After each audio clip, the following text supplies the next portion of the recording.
Scotch. Let's be honest here. Let's not. Were we really surprised? Like, this shouldn't have shocked anybody. Least surprised.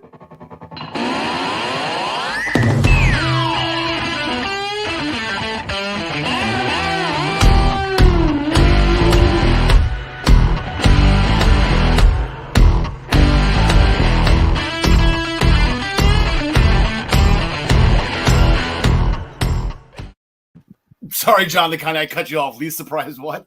Least surprising thing ever. Ever. Yeah, the surprise is that it didn't happen 25 years ago. So that's the surprise. Surprise is only one. That's the surprise, right? Well, it's not going to be just one. Yeah, exactly. This is going to be like a Deshaun Watson thing. Ladies and gentlemen, welcome to the Essential Wrestling Podcast. I am your host, Karl. I am, I'll be leading the charge of misinformation as I do every week. Episode 107, of course, as always, powered by... Excuse me. That's why we were doing the voice things. The Eastern Observer. You can taste the power. I need to taste the power real quick. Oh my god. Mine's disappeared. Wow. Ryan is magic. He's a wizard. On the bottom part of our screen, as always, with us, our first ever PWP champion, living legend, John the Connie. John, how are things today? Good. Having a good day. It was a heck of a weekend. We had a nice a very fun pay-per-view, so I'm looking forward to chopping it up with you folks about it. That's Impact. Impact's always going to impact. I love Impact pay-per-views. John Smith is on assignment this week. He's we made sure he had a nice long, I guess he's on the Lazy River right now. Last we spoke with him, he chimed in a pre-production on the Lazy River on the Jersey Shore. So John is on vacation. That's his one vacation day that we allow here at the Central Wrestling Podcast. We're like that minutes to bell time, vacation days, Ryan. Every other week, it seems like you're in Disney. Ryan Joy from minutes to bell time. I'm here, and it's fun because we just talked about a great pay-per-view last weekend. This weekend coming up, two promotions that I really like a lot. Getting together and having a pay-per-view should be awesome. So looking forward to talking about that. Yeah, AEW, neither of these companies ever slouches when it comes to major shows. So we're looking forward to that. On today's show, Roman Reigns' successful title defense on SmackDown. Elias was live and in concert on Raw. We have a huge North American Championship match tonight on NXT. Gary Mehaffy is with us to discuss NXT UK and Trent Seven's best Mark Henry impersonation. That was pretty fun. Travis Severance, he will join us later on. Him and Ryan Joy, we will discuss the G1 Climax. They announced the dates, they announced the times, and we now have our blocks. The G1 Climax, too big for just 2 blocks. We make our picks for this week's upcoming shows, presented by Minutes to Bell Time, and sponsored as always by ProWrestlingPick'em.com. Play against your friends, play against your universe, and guys, she will like it too. Oh, I screwed up. Where is it? There we go. She'll like it too. Oh yeah. We're gonna main event our show, as we just said. We're gonna make our picks for AEW versus New Japan Pro Wrestling at Forbidden Door. Here are our Raw roll-up standings heading into last week's action. Raw hit the top 30. They had a 5 roll-up lead on AEW, who has a 5 roll-up lead on both Impact and SmackDown. Impact came out guns a-blazing on Thursday. Roll-ups were everywhere on Thursday night. We'll get into it. Stupid me. I'm like, I don't have to watch that show. I made my picks. We're going to discuss Slammiversary. I don't need to watch Impact. John, do 3 roll-ups. Okay, I'm watching. It was glorious. It was. Like I said, we're going to curtain jerk our show with the 20th anniversary of Impact to the day. I did not notice that until I was looking up a picture of the Flying Elvises to put on minutestobelltime.com's thread, and of course on Pro Wrestling Pick'em's Twitter page. June 19th to the day, 20 years to the day. The Flying Elvises were in the first match against AJ Styles. Last week I said it was the Amazing Red. I was incorrect. It was low key. So you had 3 probably the greatest X Division champions in the early TNA era against probably one of the best factions of all time. How are the Flying Elvis is not around to this day? I have absolutely no idea. But we had a great main event, John DeConnie. Canadian Warfare here. Yes, indeed. We had Josh Alexander defending against Eric Young, who had won the gauntlet for the gold to earn the right and that title shot. And let's be honest, it was just perfect anyway, so it kind of had to be. And this match was almost 19 minutes. It kind of reminded me a little bit of FTR and the Bucks, where they were playing all the greatest hits. Only there was even more of a reason to do it here. It was kind of a tribute to champions gone past. We had an Abyss Black Hole Slam. We had an Angle Slam that took Joe Doring out of the mix from the apron to the floor through a table. We saw a Styles Clash. We saw multiple best moonsaults ever. I think one of them actually landed. We saw a Jarrett guitar shot.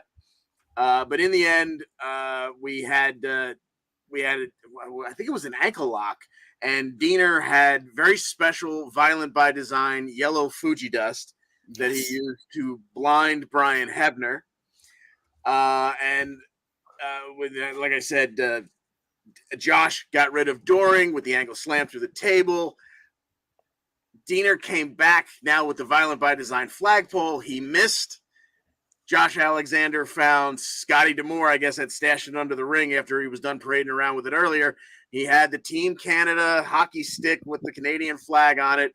He broke it over Diener's head to get him out of the way. In the meanwhile, EY had ripped up the canvas in the corner to expose the wood planks again. And it would all end with a C4 spike on the exposed wood. And your champion, hashtag and still, Josh Alexander, the walking weapon. Yep, he made it a point to say he's going to be the next 20 years, as he wanted to pay tribute to the champions and everybody for past. So good for Josh Alexander on Father's Day, considering his wife and his kids were at the mercy of Moose and all that beforehand. I was thinking about that, like it's Father's Day. Like Josh Alexander, that's all he does is bring his family around to wrestling nowadays. So of course, that was a lot to win. That was the one match that we all picked correctly. Going forward, John DeConnie also Team Impact versus Honor No More in an absolute bleep show and an absolute coup. A coup, because we saw America's Most Wanted earlier. I eliminated James Storm, because that's where I thought they were going with that once they announced Nick Aldis on Thursday. I'm like, who the hell could this possibly be? Very well done. The bane of Eddie Edwards' existence, his former tag team Wolves partner. They were like 4 or 5-time champs. Davey Richards. Yeah. As announced and introduced by Dixie Carter. For the match. So we had our 5-on-5 team warfare here. You had Sabin, Shelley, Kazarian, Nick Aldis, and Davey Richards, as we found out moments before the opening bell, against Honor No More. And, this match was more chaos than not. And there were some moments where they were actually bothering to tag in and out. But like you said, it was mostly a bleep show. And it came down to Maria Kanellis getting up on the ring apron to try and distract Sabin. She gets yanked off by Tracy Brooks, who had jumped out of the front row. Kenny King came down. He wasn't part of the match. This brought out D'Lo Brown in his Aces and Eights cut. He hits another sky high and even finishes it off with a real deal splash. That gets all that out of the way. Sabin eventually grabs PCO, gets the big man up for a cradle shock. But Brian Hebner's still blinded by, he took a bump, so he's out of the way. That was the other match. I'm sorry, but Earl Hebner jumps out of the front row. Also, he was a few feet away from Tracy Brooks. He pulls off his generic Slammiversary T-shirt to show he's still wearing those zebra stripes underneath, and the 1 and the 2 and the 3. Wrestlers say you always got to bring your gear.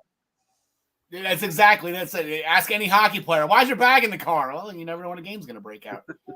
So, and that's it. On the passing of Dave Hebner this past week, we lost Dave. It was actually fun to see, Earl Hebner, Brian Hebner in the ring. I believe that was Brian Hebner's, the main event was his last match. I believe he's actually retiring, right? Is that right?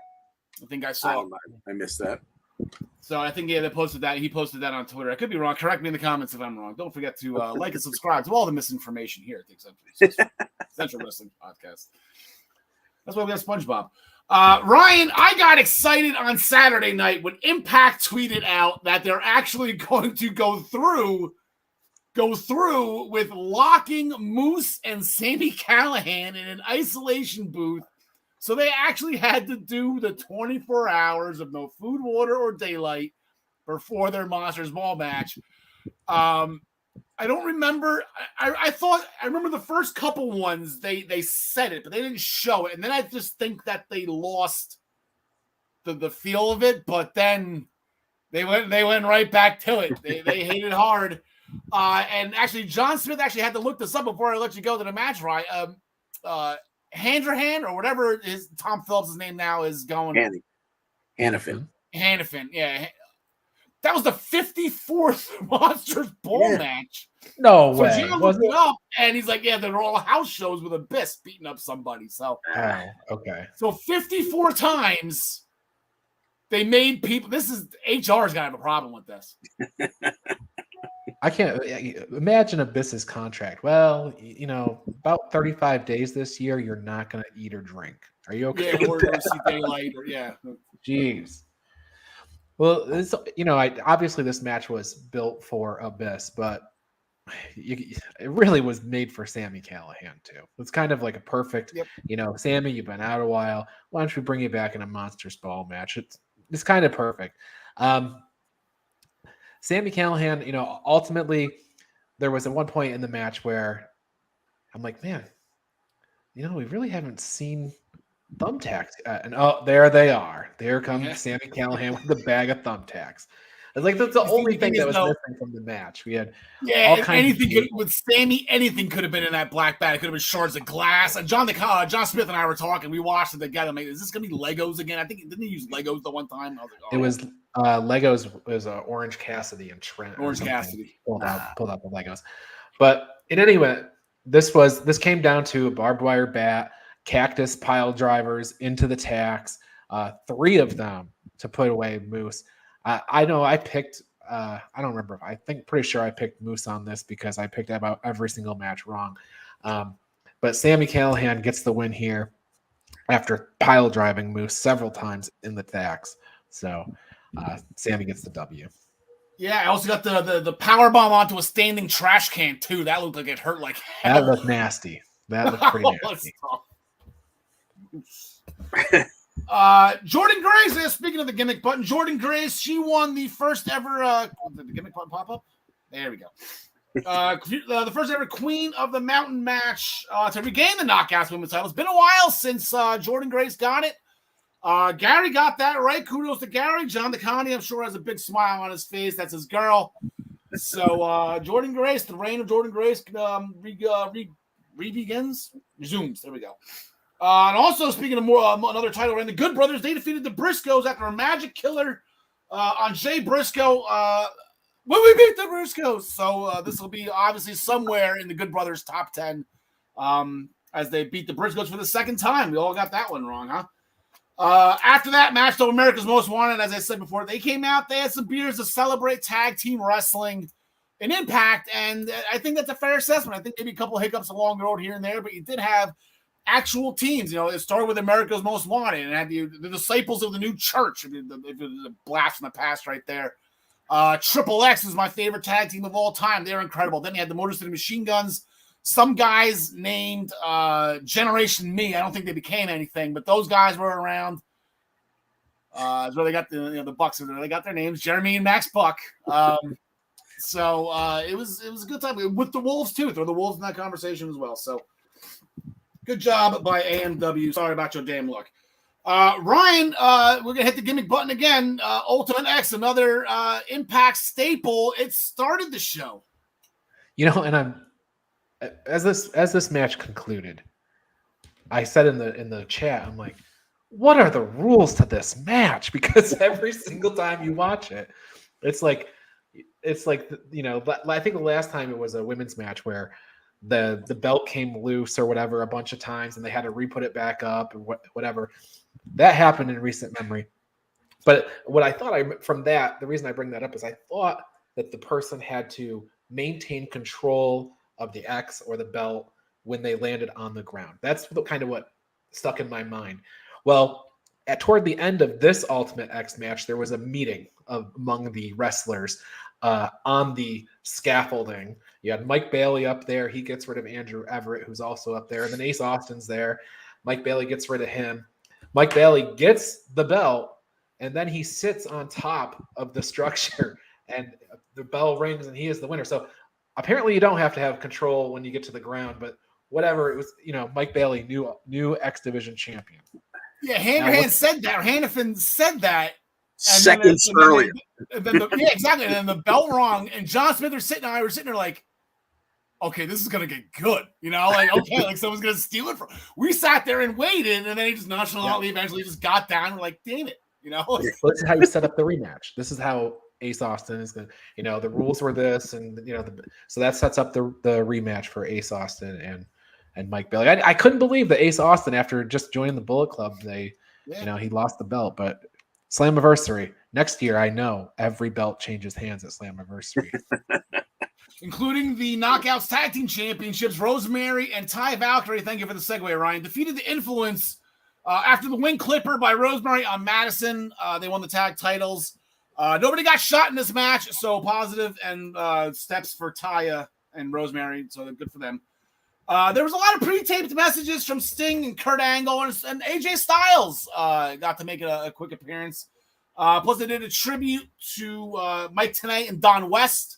I believe there's a GoFundMe for Don West, who's currently fighting lymphoma. So please, if you have the funds to help, he could use it. I loved the two of them on commentary. That and the longevity of them as commentary. Let's just say 15 of the 20 years before Josh Matthews eventually took over with the Pope and whoever the hell his color commentators were over the years. But Tenay and West got it started, and they took it for a while, so that was good. And it was fun. The common denominator, Sting, Kurt Angle, AJ Styles, they all mentioned Christian Cage, the greatest Impact wrestler of all time. And then on the pre-show, the one other I'm sorry, what was that, Ryan? We'll talk about him later. Yeah, we are going to talk about him later. We'll rehash the fact that he was the one that beat Kenny Omega to bring the Impact title home. The one title, again, here's a title defense for you. Rich Swann defeated Brian Myers on the Countdown show, and then Shark Boy, I had a problem with the YouTube. Impact had a problem with the YouTube stream. We didn't get to see it, but apparently Shark Boy last eliminated Johnny Swinger to win the reverse battle royal. Probably will go down in the annals as one of the greatest Impact matches of all time. So here are our Impact standings at the end of. Let me get rid of that. At the end, that's the roll count. There we go. At the end of the show, Travis still has the first place lead. John DeConnie right behind him, 14 points. Ryan Joy. I don't know what to say. Al does. Yeah, you know what? Yeah, John, we have to take advantage of this while we can because he never does this. I can't remember him ever being sub 500 or let's just say 500. I've never seen him bat 500, let alone throw up a 2-7. Like that was. Ryan's gonna bounce back though. We got a layup for him coming up at Forbidden Door. We got his two best shows coming up, so I'm sure Ryan will redeem himself as early as this weekend. So, gentlemen, we will bid you adieu for Gary's chanting Enzo in the private chat right now. We will bid you adieu for the time being as we do bring in. Let me get everything ready for him. He likes when we're prompt on time. There we go. As we bring in Gary Mehaffy all the way overseas, Milani. Gary, top of the evening to you. Evening. How are things going? Unfortunately, your bold prediction of Enzo Amore didn't come to fruition. Or was it him under the Shark Boy mask? We shall never know. We still there. That could be it. Could be it. Gary, everything's going today. Good. Not too bad. Doing well. Things are good. Glad to have you. Now, Trent Seven addressed the NXT UK universe. Did you believe it? It was a Mark Henry. Did a great Mark. The only thing missing was the salmon jacket. Did you believe it going on, or did you knew Tyler was in trouble when he asked him to come out? I think he knew he was in trouble. There was a few of the fans you could see were like, "No, don't come out." And then when he did, the whole way through, I thought, "Yeah, it's going to happen." And there was one slight moment when I thought they weren't going to, but when he went back for the second hug and told him he loved him, I thought something was going down. And then there was the low blow heard around the world, and he did it. And it was when he put the Mustache Mountain just over the the scarf over his face, or the towel, sorry, over him at the end, and that was like, no, we're no more. It was like, oh, so it was. We knew we thought it was coming at some point, and come it did. So. Yeah, I think one of the quotes I wrote down is "I never needed you," and that's a load of baloney because they didn't do anything without Tyler. But where do we go with this now, Gary? Any predictions? Like I said, I'm hoping they do something that Labor Day weekend on the stateside when they're over for Clash at the Castle. They do like a UK takeover of some sorts. I don't know if you can keep Tyler off TV for this long, because that's still about 2 months away. 2 months, yeah. I mean, it'll be, or just over the 2. I mean, they could do it. I mean, they could kind of do it and keep him off and bring him back, and somebody beats him down, or Trent Seven tries to pay somebody to beat him down. Maybe somebody from NXT 2.0 comes over and kind of does a number on him or something. But it'll be interesting to see. But I would say it would be nice to see them on that Cardiff show. So we'll see what happens. Yeah. The match before all that happened, that was the main event of the show. The match that led up to it, the penultimate. There we go. Wolfgang and Damon Kemp, they got the job done, defeating Noam Dar, Shaw Samuels after Wolfie hooked Shaw's leg with the scarf turnabout fair play, leading to Kemp hitting the running power slam a la Davey Boy Smith. Kinda. It's more of a Strowman one than Davey, running from corner to corner with it. But still, I think the tribute's there. But pissed off Shaw Samuels post-match ran back into a tackle, and then they got speared. The spear slam that Wolfie does. So fun match. Damon Kemp looked good. The hangover didn't look to bother him, from the week prior. No, I thought it was a good match, and I think it has showcased. I mean, I wasn't a big fan of that skip, but I think that the matches that Damon Kemp's had have showcased him quite well, and it's been good for him. As visit across, he's had some good matches, and I say Shah, I think, has been a good foil for him. And I did like when he ran back in and got speared again. I found that quite funny, I have to be honest about it, because I was like, where is he going? And almost like they could call it on the fly, and I'm sure they didn't. But it was, I liked that. It has to be said, it was good. Those two, Noam and Shaw, are just playing off each other so well. I'm really having fun. I didn't really like Shaw at the beginning, as I guess the same thing with Noam with you, and I just so warmed up with him. Like those backstage segments are funny. I will say for Shah, like, he's in the shape of his life. He was always kind of but he is really ripped. I mean, and he was across here in Belfast for a show maybe about 6-7 years ago, and he probably looks about 10 years younger than he did then. I mean, he's got himself in good shape for this run. So I've noticed a difference. I've noticed that actually, specifically with this match too. I'm like, wow, he's slimmed down a lot. I don't say like Walter slim, but it's the same. He's taking it seriously. Yeah. And he's the guy when he first came in, and like, why this guy? How is this guy? All right, I could do this. But it's now, good for Shaw. So, we got a video package we've been waiting for, Gary. She's back.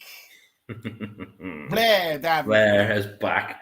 I almost missed it. I went to go up to get a drink, and as I was walking back in, I was like, what? And had to rewind it and go and watch it. And I was like, again, it was one of those moments where I sat and went, oh yeah. I was like, happy days. She must be back soon. So I'm well pleased for that. I can't wait to see her back. It'll be really good for the women's division.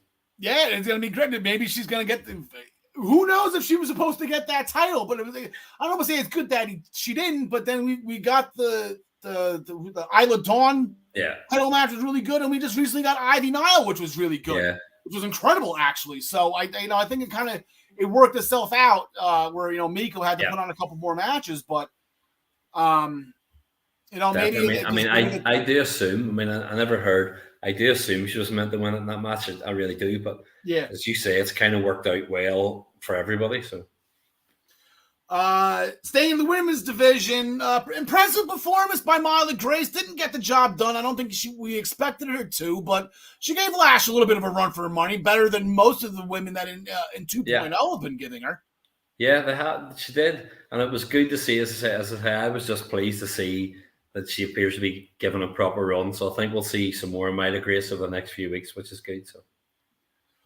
Interesting curtain jerk of the show. Tiger Turan defeated NXT's new version of Jack Starr's Josh Morrell after a referee stoppage after a high cross body off the top turnbuckle, in which Morrell kicked out of it. But then upon a referee review, I guess the X was starting. That was a weird ending. I watched it about 3 times. I kept going back and rewind it, going, when did he hit his head? And I thought, did he hit his head? Now, obviously, when he kicked out, the referee must have seen his eyes must have rolled. I mean, because it looked like a legitimate stoppage.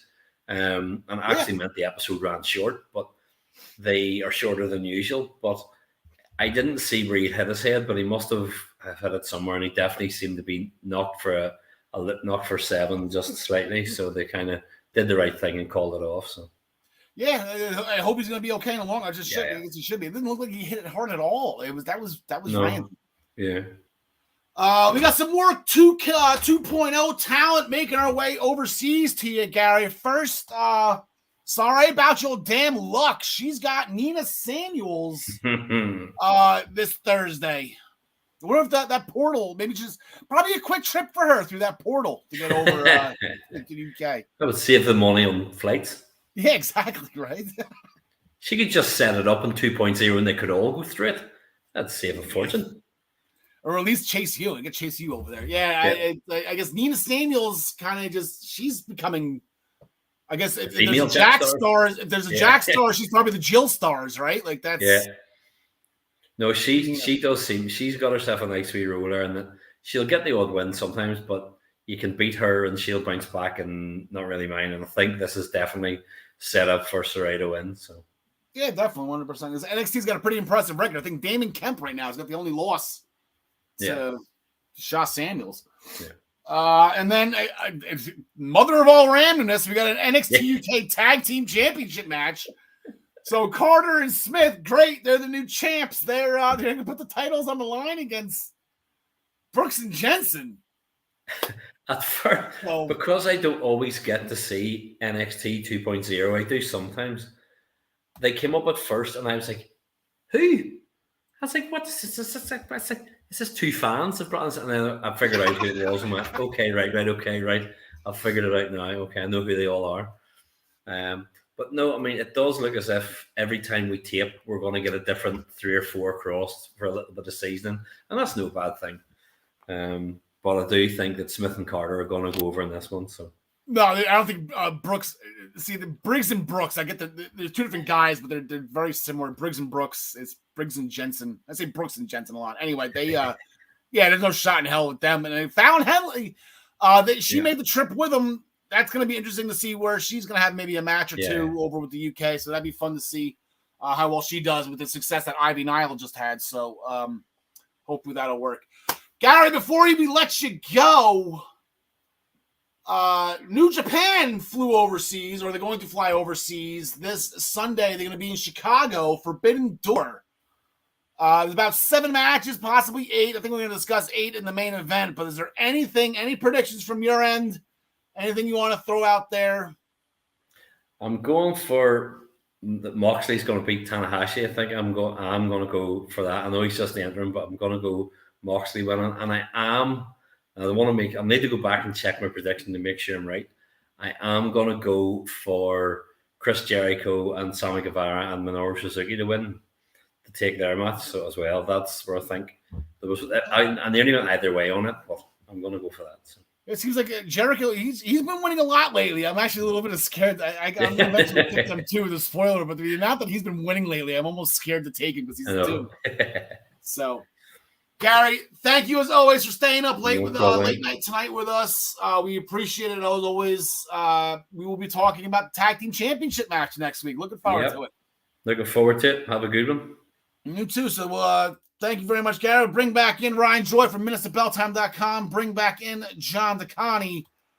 as we layeth the smacketh down. Normally we have the smooth transition from the UK to the stateside NXT. But I guess we have to address the big thing was Vince McMahon showing up on SmackDown. He opened the show stressing the 4 words of the WWE intro, then, now, forever, and most importantly, together. He said it himself years ago that the guy's got balls the size of grapefruits. I believe John DeConnie mentioned that on the Raw thread the other day. I'm like, bastard stole my joke. To be continued with the apparent investigation that's out there. We'll let them. That's not what we talk about here. We're trying to have fun, talk about match and predictions, but I do have to, I guess, make it known. I guess Stephanie McMahon, here we go, ripping off AEW, is the interim CEO. Like, why can't they just take the CEO, just give it to Stephanie, and just let them have a match once Vince comes back? Because that would be ripping off AEW. Because that's what AEW should have done, right? That's what. It's the same argument. Wardlow, I do believe Wardlow, he took himself out of the running to be CEO of WWE since he doesn't want to win it that way. He wants to take on Vince when Vince gets back.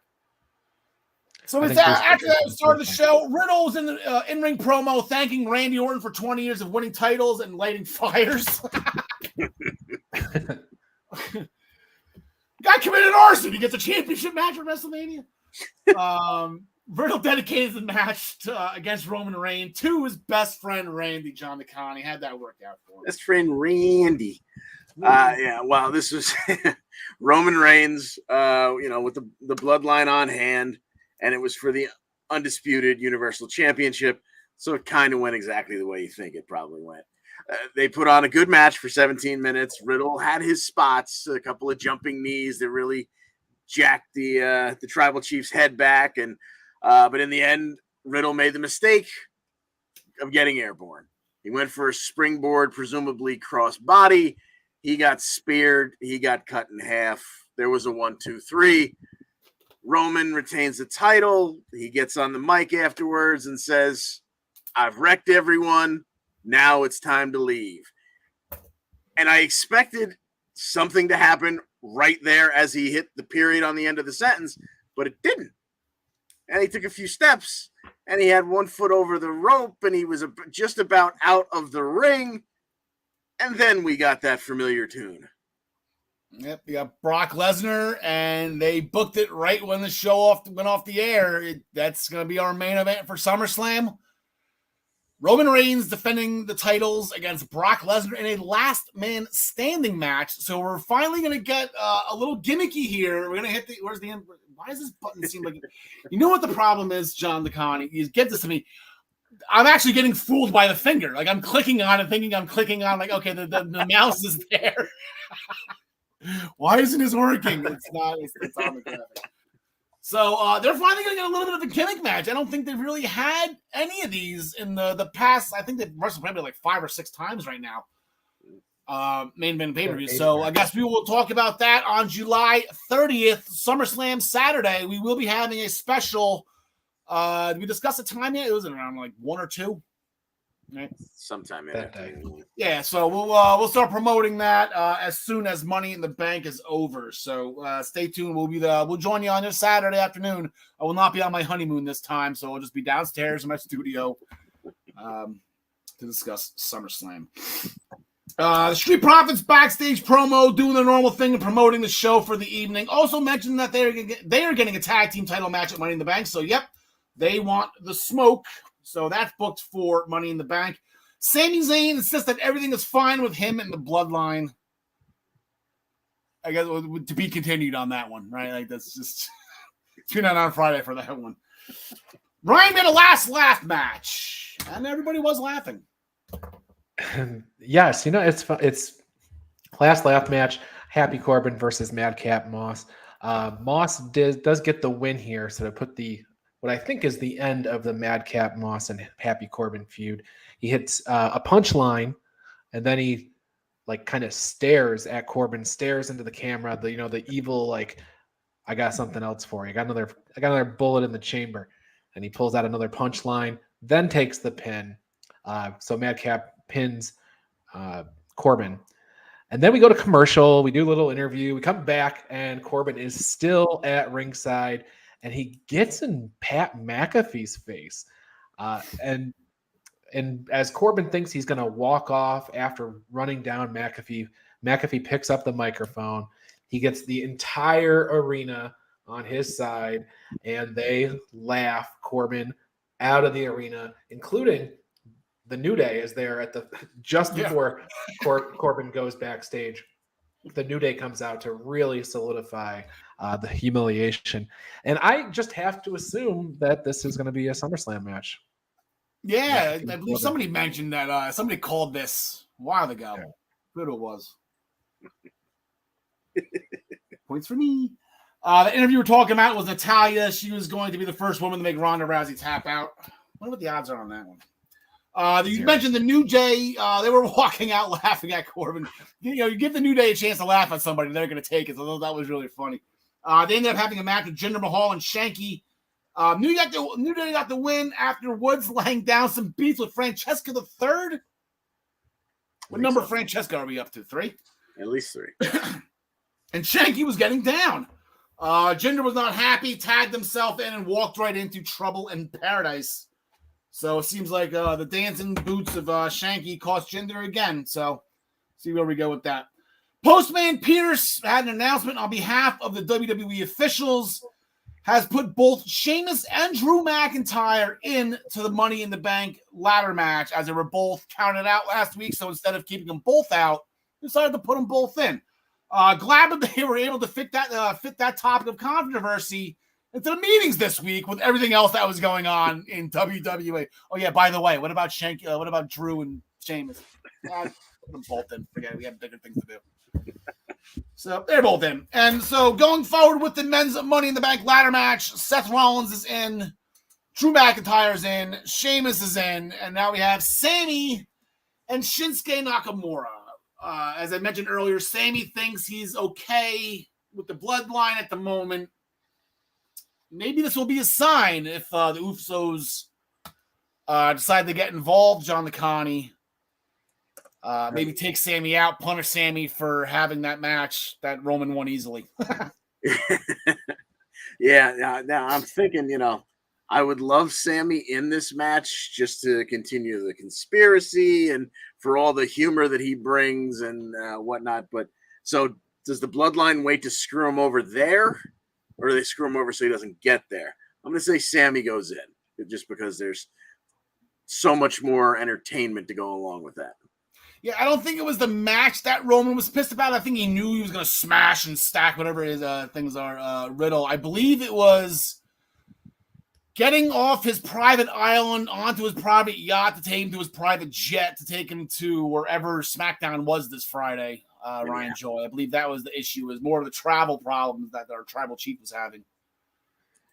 Yeah, I agree with John Licani though. I like the idea, and I'm not saying Sami Zayn's going to win the Money in the Bank, but I like the idea of him winning the Money in the Bank. So I'm going to at least get him in the match. Sami wins Money in the Bank. That would be very interesting. Roman's never had to deal with the cash in. Yeah. The last 2 times it was Otis, which turned into the Miz, and Miz went after Big E, or Miz went after McIntyre.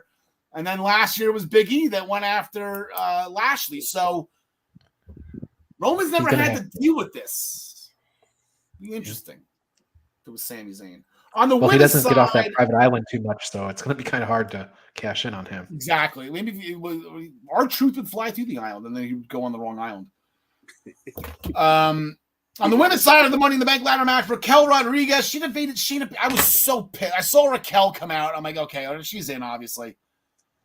Damn it, Shayna. Like, come on. Like, you can't put Shayna in this thing. Like, how do you leave her out anyway?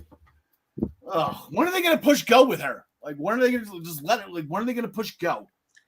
I guess it's going to be soon. Maybe they're saving. It's got to be Ronda and Shayna at some point, right? Like, in a big you'd think they'd team up first to remind us how good friends they are. But now the tag titles are got, they've put the tag titles in mothballs. So who knows? Yeah, so Raquel Rodriguez, she qualified. Shayna Baszler will be home watching her times. We have another qualification match. These two's got a bit of a rivalry going, locking each other into closets and locker rooms. Shotzi has been on fire lately. I'm going to take Shotzi. No problems with this one. She's earned it. And not saying Aaliyah isn't doing well. She's on TV, which is better than most people can say. But Shotzi has just been shining, in my opinion, Ryan. And I think she deserves to be in. Double count out. Double count out. Ryan Joy. I'm sorry, John County. I'm going to go with Shotzi. Yeah, I think she's, for the sole purpose of, she's more likely to take a sick bump in the match. So put her in there and let her do something crazy. You get her a ladder. Maybe they'll put up an actual ball pit for her to jump into. Not until Extreme Rules. Yeah, Extreme Rules ball pit match.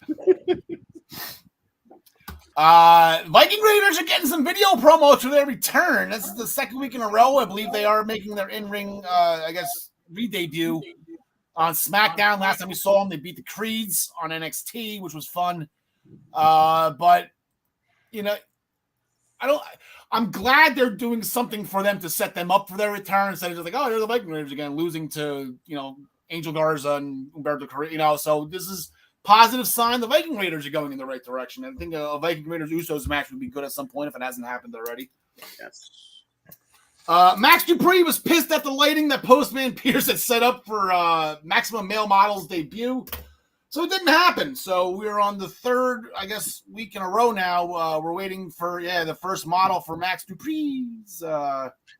Al, could you just save that graphic for next week? You were 100 exactly. Save it sometime. We'll leave that one. Also, Max Dupree all up in Postman Pierce's face. Good word. Good use of the word titillate by Max. Fun word. Max is ripping off Veer Mahan's gimmick. Titillate. I prefer my titty on time, but that's just me. It's Father's Day. Come on, dad jokes. It's Father's Day this week. This is a perfect dad joke. Titty on time. And then backstage with our new Intercontinental Champion, his associate Ludwig Kaiser, taking some jabs at Americans. I didn't like that.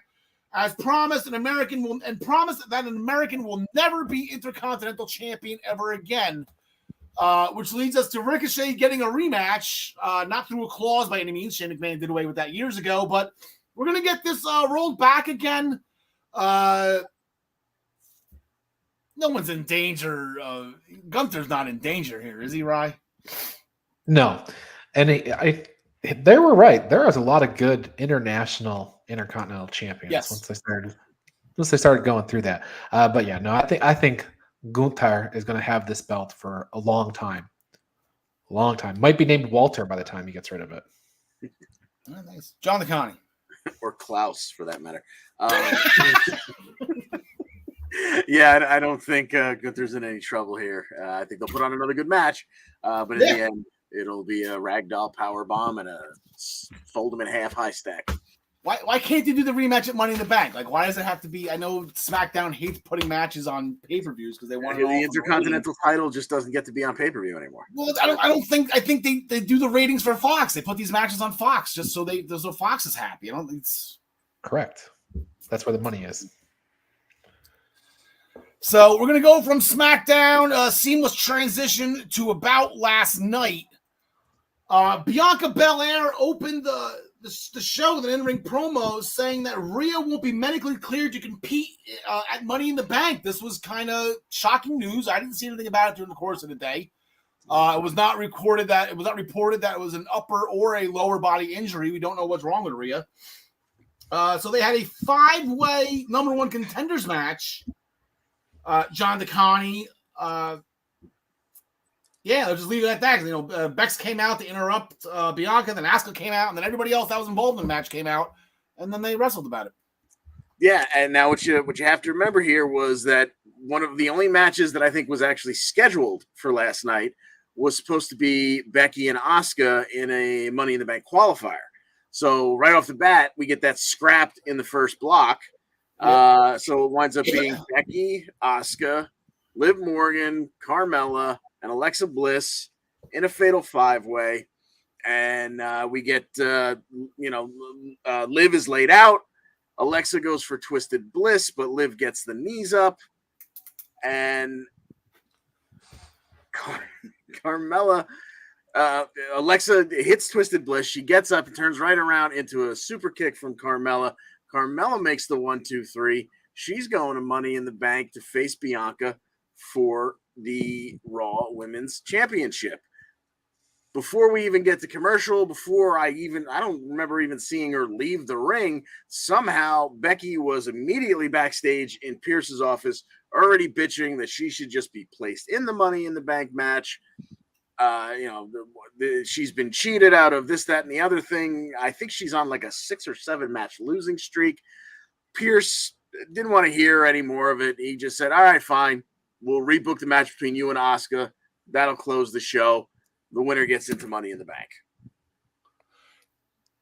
Go for it. That was my transition. Go for it. The only thing I mentioned is Carmella, in the midst of all of this, Carmella did attack Bianca Belair backstage in an interview, so they're off and running that. Carmella lost the mask. Thank God. That was just horrible. I didn't like that. Yeah. I'm usually pretty easy with stupid stuff, but that actually scared me. Yeah. It really was a horrific looking. Yeah, that was. Yeah, so I mean, if you think about it, so Rhea's out. Alexa Bliss, Liv Morgan, they were already in Money in the Bank. You had the other 2 women who were scheduled to qualify for Money in the Bank. Carmella was the odd person out here, so I think we're just back to our regularly scheduled programming here. Pretty much. So we go forward to the main event. It's Asuka and Becky in a qualifier. Becky gets rolled up, but she kicks out. But then as she's standing up and, she's very proud of herself for kicking out of the Raw roll-up, she gets hit with a roundhouse kick right to the side of her noggin. 1-2-3, Asuka's going to Money in the Bank, and Becky is essentially having a meltdown, kneeling at ringside as we go off the air with the cameras right in her grill. Poor big-time Bex. Yeah, right. That was all about Becky losing and not Asuka winning. So I noticed that. I guess and this is just small topic of conversation. I feel like we're ahead of schedule here. Ryan Joy is the women, specifically Becky Lynch, is main event in Raw. It seems like every week. Like, is she really the biggest attraction? I guess Cody wasn't main event, and Becky was. Yeah, I mean, Randy Orton's missing. I mean, Matt Riddle's actually probably the biggest star they have right now on the Raw side. That match with Roman Reigns was over 2.5 million viewers, which is the most of any wrestling show in recent memory. So probably she's probably among the top, but no Randy Orton. Yeah. Yeah, it just seems like Becky's main event, and the women are main eventing every week on Raw, which is great. I love it. Speaking of ratings, Theory missed a couple poses last week. Awesome. So he hopped back on the podium and put on a show for us. Lashley appeared behind him and squirted him in the face with the oil. That was payback from the week prior. Lashley was then put in a gauntlet match, Ryan, where if Lashley gets the win, he gets the United States Championship. Oh, I guess the match, but we're pretty sure he gets the belt too when he wins on. Actually, I don't know. I got to give Theory. We'll give Theory the benefit of the doubt. Theory's got a shot. Better shot than Ricochet did, I guess. Yeah. Yeah. So the gauntlet match starts with Lashley and Chad Gable, and of course Otis is at ringside for this. Lashley does manage to get Gable into the Hurt Lock, gets a submission win. Otis attacks out of nowhere. I think I'm not even sure if the bell rang on Chad Gable's submission before Otis was in the ring. Now Lashley spears Otis and getting ready to make the pin, but Chad Gable jumps in the ring, interferes. That causes a disqualification. And Theory himself is the third guy in the gauntlet. And Al, get your counter ready, because of all the people in the world, I couldn't believe Bobby Lashley won by roll up. That was a little weird. That was awkward. That was awesome. That was great. I'll never forget that one. There's a good counter into that, but it was weird. It was Lashley that did that. Yeah. Yeah, that was Lashley's first of the season. I don't remember Lashley ever using a roll up or any type of package, whatever. If Sunset. that was Styles or Rollins or Ciampa or Gargano, any of those guys have been like, yeah, that makes sense. That's a good roll up. But the guy like Lashley, it's like Brock Lesnar winning with a roll up. It's weird. That would be awesome. I hope he beats Roman Reigns. Last man standing rolls him up in the freaking concourse of the stadium. I don't feel you win a last man standing by pinfall. Damn, right. I was thinking false count anywhere. Damn it. Yeah. Speaking of Riddle did a pre-match, I guess, in-ring promo, said he let everybody down on SmackDown, especially Randy. But he's not going to stop. So his next mode of attack, he can't go to SmackDown anymore. That was a stipulation. If Riddle lost that match to Roman Reigns, he's not allowed on SmackDown anymore. So his next approach, he's going to qualify for Money in the Bank and beat Roman that way. Problem is, his qualifying match was against Omos, and I think MVP was making a lot of high references. I think that was a lot of fun. Omos got the job done, setting Riddle high up in the air, double-handed choke slam to the win. So Omos now in Money in the Bank. Seth Rollins came out post-match, dumped Riddle out of the ring, and called him a loser. And after cutting a promo about winning Money in the Bank again and cashing in on Roman, Riddle jumped Rollins, but then Riddle took a curb stop. It's just raining bleep on Matt Riddle right now, and Seth Rollins had a nice little laugh heading back to the backstage area. Rough couple days for the original Bro.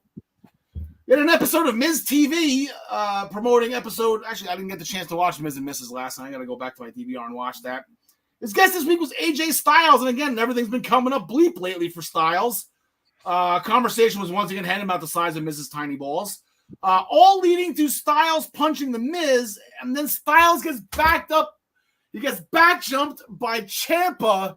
Yes, 1,000,000 times over. Yes, Ryan, I thought I was going to have to wait next week for it. Got it right after the commercial break. Give me more. Give me AJ. I want this to be my new monthly thing. Give me AJ Styles versus Tommaso Ciampa. Ciampa. I mean, you set me up for this, but it is Monday Night Raw, so you probably will see it next week. Yes. And then a tag team version of it the week after, and then the next. So you're probably going to get this for 6 or 8 weeks. But it was a really short match. It only went 4.5 minutes. I think Ciampa and AJ Styles could have an absolute banger given a little bit more time. So yes. I hope you're right. I hope we get that. But phenomenal forearm by AJ Styles, gets the win. Afterwards, Miz comes in for a sneak attack, but he eats a Styles clash instead. Yeah, Ryan, you're exactly right. It's not going to happen. Like, hopefully, like 6 months down. Imagine the match of Mania. Like, give him like just a huge platform once Ciampa gets past this. Yeah, you got to build Ciampa up. Yep. Yeah, like once Ciampa gets past, is putting other people over, and I guess he's buddy with the Miz now. He keeps on helping out the Miz, which is odd, but I'm not complaining. Angelo Dawkins defeated Jey Uso after catching Jey coming off the top turnbuckle and turning it into a sky high. Shout out to D'Lo Brown. There was an interview with Veer Mahan over in the Okerlund position, saying he cannot be stopped. Anyone else catch the grammatical? Anyway, yes. Hashtag Fear Veer. Then we had the big thing that everyone was waiting for, Elias's in-ring concert. Didn't go well for our beloved Kevin Owens. KO interrupted the concert right away, only to get smashed with the guitar. Backstage after, Kevin Owens made the challenge to either Elias or Ezekiel or I guess the youngest brother, Elrod. It was accepted right away by Ezekiel standing right in front of him, causing Kevin Owens to... I don't even know what the word is that Kevin Owens is going through right now with this. But he obviously knew the promo before everything with the two of them. You know, he obviously saw, he just saw a dinosaur, I guess, ride a helicopter or whatever happened in Jurassic Park. But then that Ezekiel accepted the match backstage after he got done fighting. Kevin Owens is John DeConnie. I'm worried. Very close to a nervous breakdown, and it's going to be hilarious. It's going to be glorious. But, in the meanwhile, I'm very worried for the gentleman. Who do you got in the match? Oh, my Who's God. going to wrestle him? First question. Yeah, exactly. Well, see, I know you're saying that, and I love the joke, the Elrod joke, because even Kevin Owens was banging at the table with Elrod, but Ezekiel accepted it. True. So I think it's going to be Ezekiel. Yeah, I think because it'd be too easy to. I was gonna say I thought I saw like a WWE graphic that said Ezekiel or Elias still. Oh, okay. Sounded like it was gonna be him. It's whatever, but yeah, whatever. Yeah, I'm gonna say Zeke is the one in the match. I'm gonna say Zeke's the one who wins. Maybe we get Elias on the Tron to get KO's attention or something like that. Eventually, there'll be a moment where KO rips the beard off of Elias, but not just yet. I believe I called that too when the Sean Ripple's on the fake beard. Ryan Joy. Now, Ryan Joy, before you even get to your pick, Zeke, he's made it clear he wants to be in the Money in the Bank match too. I feel like this might be a qualifier. This might be a qualifying match last minute. Because we're getting down to the nitty-gritty here with the spots that are available. Yeah, and not a lot of time left to set that up. Exactly. So, yeah, I think I am leaning towards Ezekiel as well in this, and because I think that there is a big match down the line at a premium live event, maybe SummerSlam, to kind of blow this whole thing off. So we're not there yet, obviously. So I got to lead up to that. I'm taking Ezekiel by disqualification because Kevin Owens is going to lose his goddamn mind and just grab weapons and start going off on him. Like I think this is going to be This is going to be Kevin Owens, kind of snapping here and causing an injury to put it off till SummerSlam, So, and then once again, oh damn, I hate when I do that. Mr. McMahon was back at it again. Came out. I feel like he just came out. Like John Cena is going to be here next week. Two things with this. One, Vince, actually three things. One, Vince with SmackDown emphasizing together, and then this one, he just happy-go-lucky. I think he's trying to join our Kiss Our Ass Club. Yeah, sure. I think this is the other way. I think we need to pull our pants down here, boys, and have Vince kiss our ass, and hopefully that we don't hold whatever's going on with him against him in the long run. Two, somebody had a funny post on one of the Facebook fan pages, or whatever. He wants Vince McMahon to come out every week with just a small little 30% off shop.com, and then just walk back, just small whatever, and just walk away. And three, fellow listener to the show, Jason Weston, he's chimed in a couple times. He recently, we now know what John Cena has been doing since he's been off TV. Apparently he's been doing DoorDash. This is a legitimate notification from Jason Weston's phone that John Cena was approaching his house or his apartment from with the original John's Deli. And then he got the notification that his dash was complete. And yes, well, he has been showing up in weird places. Like he went over to Ukraine and all these things, So it's possible it could have been his dasher. Jason never saw him. I'm like, did you see who it was? And exactly. I'm like, did you get to see at least Absolutely see him? Was him. Saw him. It was definitely dropped it and ran. So John Cena will be on Monday Night Raw next week, celebrating 20 years of the Doctor of Thugonomics, amongst other gimmicks that he's had. And the prediction right now, anybody, whoever wants to do it. I know Ryan, you go first. How about that? Who jumps him? Theory. It's got to be John McConney. Yeah, it makes as much sense as anyone. Theory's kind of wrapped up right Won't have to worry about a belt by then, I assume. Yeah, maybe Theory drops the belt and sets up a Cena Theory match. I don't know. Jason Weston's it. That's me. That's my phone. Yeah, Didn't even see him on my Porsche camera.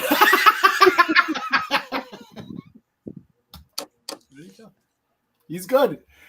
Not only is he, helping people in Ukraine and going to WWE Live, as filming Peacemaker, delivering DoorDash too, because the world needs more of John Cena. So that will do it for Monday Night Raw. We're going to go to last week's NXT to get ready for tonight. Back in the kitchen area, I love the kitchen area of the Performance Center. I love that there's stuff going down there. I love that that's where guys go to hang out, and that's where I guess it's their version of the water cooler. I guess absolutely love it. The kitchen area of the Performance Center. Grimes looking a little down. Tried to be cheered up by some people and then Braun Breaker tried to cheer him up, and Grimes wasn't looking for any sympathy. Enter Duke Hudson, who owns a victory over Braun Breaker. And he constantly reminded Braun of that fact. So Braun wants to fight Duke again. This time it will be for the NXT title reign. And Duke had no issues accepting that challenge.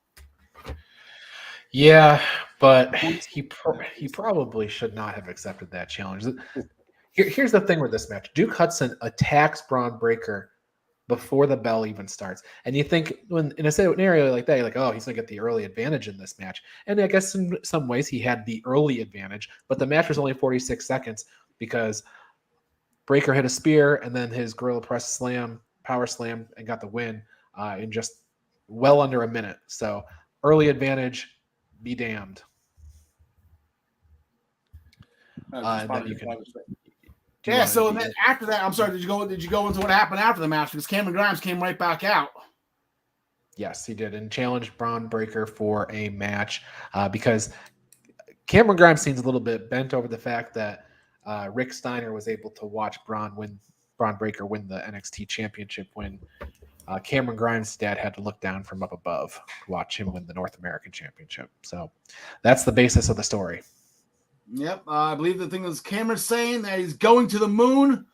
Well, let's launch the damn rocket. There you go. Go get him, Cammy. I think they're going to be fighting at the Great American Bash. That is booked, steel sign delivered. Jonathan County main event. We had some trios, six women tag match, right? Is that six-man tag? Exactly. 6-woman tag match. Champions against some challengers, but no titles on the line.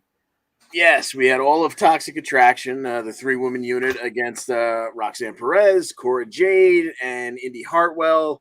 Poor Indy Hartwell, still heartbroken, feeling like a third wheel, although the other two gals tried to make her feel as at home as possible. And then we move forward to the match, and she didn't play a very big part of it. But towards the end, we had Cora hitting that really, really rough-looking cannonball senton drop from the top buckle onto Gigi Dolan. And, it always looks bad when she does that, but she landed right in the middle of Gigi's torso. And I think, Al, you're the one who said it probably was supposed to be a Pop Rocks finish because all of a sudden Roxy was in the ring and Gigi wasn't getting up, so she just kind of, jumped on top of her for to make the cover in the 1, 2, 3, and the good gals won. And afterwards, Gigi had to be attended to by some medical personnel.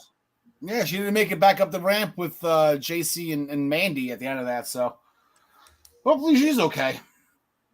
Somebody, I think on the conversation thread said bruised ribs or something. I don't know. I'm not a doctor. I didn't even stay at a Holiday Inn last night, so I have no idea. Apollo Crews apparently hates rude customers. He attacked one at the diner. He was eating. Yeah, I like that little montage. That was good. Yeah, I don't like rude customers either. So good for Apollo. He's flat out assault. Flat out assault. I wouldn't try that at home. I don't know what message we're sending here to assault people. Even though that is because it happened in Florida. No offense, Ryan, but he's down in Orlando, so I'm not sure what the rules are. That's fair. Ryan, Giovannici. This is this guy. Entrance. I'll get into the entrance in a second, but when he did not go up, spoiler alert. I mean, if people aren't paying close attention, this is actually Fabian Eichner from a few months ago. I know you can't tell changing glasses and things like that, but anyway, James Wheeler spoiled that for us about 2 weeks ago. He did. Okay, well. This is at least the third character I've seen it since he's been with WWE NXT, and I thought, man, this is not going to work. And as soon as he walked out, it absolutely works. I was shocked that it worked, though. To go from such a great gimmick with Imperium to go to this, but he comes out, takes 2 steps and does it does a freeze frame. And then he gets into the ring, a freeze frame. So it's a really, really fun entrance. And there's something about him. The way he smiles and everything is totally different than his old. I guess the Fabian Eichner from Imperium did not smile. This one does. And it totally changes the whole tone about him. So I'm interested to see where it goes. I really am. Get a little Jake Giles band going.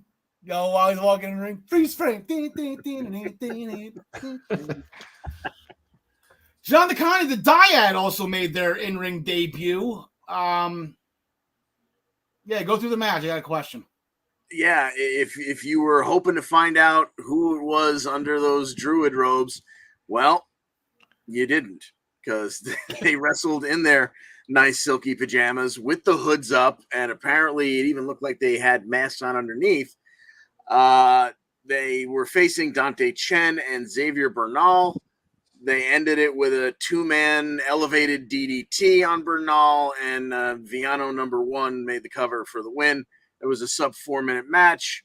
Afterwards, Gacy said that the world has made them feel inferior, and now they will continue to do these kinds of things until everyone embraces the message. Yeah, Gacy said the three of them have a schism. Schism.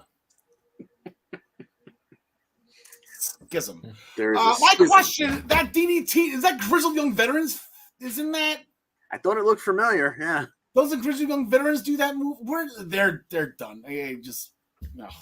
I thought they were going to go for a magic killer, but then they went to that DDT thing. Yeah. No, it was Oni Lurch. It was Borkin and Lurch used to do that move. It wasn't Grizzled Young Veterans. Oh, okay. It was Borkin and Lurch. I miss Oni. I really do. Damn it. The Creed brothers, they had a successful tag team championship defense against Malik Blade and Idris Anafi after that running basement clothesline by Brutus on Malik Blade. Post-match handshakes by the Creeds did not go over well with Roddy Strong, who was caught in the back, also ripping apart Ivy Nile for giving some encouraging words to Tatum Paxley. The Creeds scheduled a match for Roddy and Kemp. Apparently, they're visual learners. They want Roddy and Damon Kemp to, I guess, visually show them what Roddy wants from them. So they're going to have an in-action match. Might as well be against Dante Chen and whoever the other chucklehead was. But Roddy and Damon Kemp, they will be in action tonight. Wesley defeated Zion Quinn. That match shocked me. Zion Quinn just can't get on the winning streak here. After a corkscrew senton off the top turnbuckle, post-match in the back, Senga hanging out with the ladies. Obviously, he knows Shanky's mating ritual. It seems like the ladies were all flocking around Senga. Ryan, you didn't like that joke? No. It just took me by surprise. Yeah, there you go. I'm not the one that does the mating rituals here. Had some words with Zion Quinn after Zion's loss, but Senga now knows who his next opponent is. We could possibly get Zion Quinn tonight. Fallon Henley in a rematch from the Knockouts. Breakout tournament. Wrong group. Fallon Henley defeated Tiffany Stratton after Wendy Cho threw confetti at Tiffany, causing Tiffany to turn around into the Raw roll-up. Check one for Fallon Henley. Good work. With Fallon Henley comes Brooks and Jensen. They're going to have a match. I believe it's going to be Jensen this time. Brooks already has a win over Von Wagner after cheating. So everybody that is involved with Brooks Jensen. That's right. It's Briggs and Brooks. Brooks Jensen. Everybody, Fallon Henley and Briggs has to stay in the back. Robert Stone and I'm blanking on her name again. She's new. Yeah, Sophia Cromwell. They have to stay in the back as well. 1-on-1. No shenanigans, Ryan Joy. Yeah, I'm going to go Von Wagner this week, I think, for sure. John DeConnie. Yeah, I say Von smash, and I'm hoping this all leads up to a 6-person mixed tag where we get to see Mr. Stone don the boots and actually get in the ring, and that'll be a lot of fun. But yeah, give me Von. Impact Tag Team champ. Like Robert Stone wrestles. He's a Jersey guy. B, he's a former champion. Like it's not that Stone was a bad wrestler, but I guess it's just he's a better mouth. But he's a face that you want to punch. Hashtag Jersey Shore. But I think that Sophia, they're not going to stay in the back. They're going to come out, cheat or whatever to help Vaughn win. Even though Vaughn probably doesn't need it, they're probably doing him a disservice by doing that. Lash Legend rattled off her resume, and I must say, your girl can ball. Very impressive. She has Alba fired tonight, John DeConnie. This one is really tough. Like, it seems like It seems like Lash is on the way up, so it should be Lash. But God, are they going to make Kaylee Ray put over this person who's still green as goose shit? I'm gonna say Alba Fire finds a way to get this one done. Maybe this is where we get the return of Nikita Lyons. We got a little teaser with her, so maybe she costs Legend, so they can jump back into that feud, and that leads to Alba Fire winning. Give me Alba Fire. Ryan Joy. Alba Fire's new initials are AF, and I think what John meant to say is Lash Legend is green AF. Give me Alba Fire. Lash Legend. Who'd she lose to when she lost to Roxanne Perez, right? Like, Lash Legend is extremely pinnable. It seems like. Yeah. I don't think our forever champion's gonna go down that easy. So I'm gonna go with Alba Fire as well. Backstage interview with Solo Sikoa, who still wants to be North American champion. He was interrupted by Grayson Waller talking trash. So they're going to fight about it. Ryan Joy. Put a belt on this Sikoa guy and get him in the bloodline. Just have him walk out with the bloodline whenever they walk out. Just put a belt on him. So go with him. John LeConte. I usually get dinged when I pick against Waller, but no, there's no reason why Sikoa should lose this. So give me Sikoa. Yeah, I agree with that. And Brian, I remember I said this a couple of weeks ago. Maybe you were off screen, you were paying attention. I want Solo to be the Spike Dudley of the bloodline, like the one that just doesn't get along with the others and just causes problems. And he's like the anti bloodline. He needs to be the Spike one of that. Maybe it's that or the Butch of the bloodline. Exactly. Can't hold him back. In ring with Legado del Bish and Tony D. He has promoted Stacks and Two Dimes. I guess we got some false information last week, huh? Stacks and Two Dimes got promoted. Thought the one got fired. From associates to soldiers of the family. Tony wants to be a champion, which cues up Carmelo Hayes. That interrupted. What am I trying to put here? Okay. Oh, that interruption. There you go. That interruption by Mello and Trick now makes the North American title Tony D's business. Tonight, we have a North American Championship match. Last week's Mello and Trick in a tag team match defeated Stacks and Two Dimes. All leads to tonight. Santo got a pretty good laugh out of Tony D getting frustrated with Stacks and Two Dimes last week. Is there any way, John LeConte, that Santos Escobar allows Tony D to win this match? Or does he help? Well, that's the thing. I don't know if it's going to be Santos actively keeping him from winning the title, or if there's just going to be a screw up between Wild and Del, whatever the hell his name is. Your name change sheet out, John. Come on. It's on page 3. I'm sorry. Okay, here it is. Yes. Or if it's going to be a case where Legado screws up again, and I think it was last week where Escobar didn't actively help, but then he just bust out like just could not keep a straight face afterwards when Tony D was having a fit over them screwing up, and Escobar just flat out laughed in his face. So I'm assuming that Tony D does not get the job done here. And, but maybe once again, something happens that allows them to get a rematch. Maybe we roll this forward to Great American Bash. And because Carmelo does use the Sicilian Slice as his finisher, we get a gimmick match. We get, I don't know, they've run through almost every Italian mafia gimmick. Maybe we get a leave the guns, take the cannoli match. I don't know. But I'm going with Carmelo Hayes retaining tonight. You're sleeping with the fishes match. Ryan Joy. Yeah, I got Carmelo Hayes winning this match, but I think that the Legado boys there, Cruz, and the one who didn't change his name, Joaquin. Yeah, right. The one. I think they're eventually going to turn on Santos. I think that's where this is going. Oh, that's a bold prediction. I like that. We'll end it on that note. John LeConte.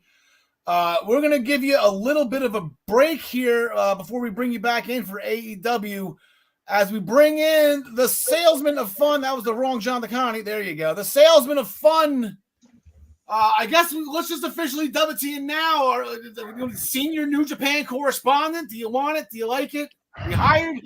I don't know. I think I'm still a junior in training. My knowledge for New Japan's a little bit behind Ryan, but you know what? I'll bring in as a special guest, pinch hitter to help. I certainly can't be Chris, but I'll be Gino for the team of New Japan guys, and I'll do my best that way. Glad to hear. So, you guys were notified me the other day. The G1 Climax. We knew it was coming. It starts, I believe, July 16th from the information I saw, but the competitors are out. So let's just go a quick preview of this tournament, who you guys are thinking are favorite for the blocks, and then an ultimate winner. Ryan, we'll start with you with the A block. A block! Yes, the A block is interesting because clearly Okada is the favorite, but last year, Jeff Cobb and Okada pretty much tied in the same block. And it came, they were they were the last night pairing, but it's kind of deceiving. So you have Cobb, who is like a sleeper in this block. You had Okada out in the front.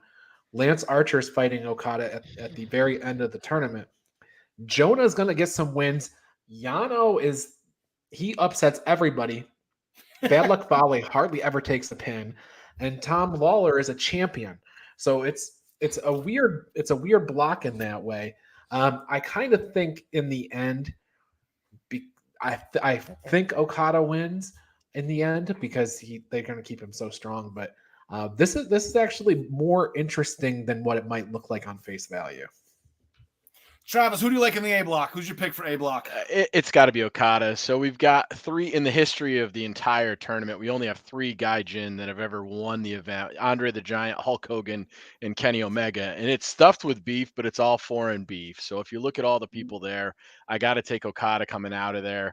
And it could end up being your final two here is probably going to be Okada versus Jonah, as odd as that sounds, because you got Jonah and Bad Luck going the final night. Along with Lance Archer. And this is a weird year. We're getting 4 blocks. First time since 2000 that they've gone with a 4-block format. So it's a new kind of new territory for us. 2022, too big for just 2 blocks. Travis, B block. B block. So we got... There's a lot of feuds. We got a lot of factions. We got a lot of people in here. Jay White obviously is the standout favorite here in this group.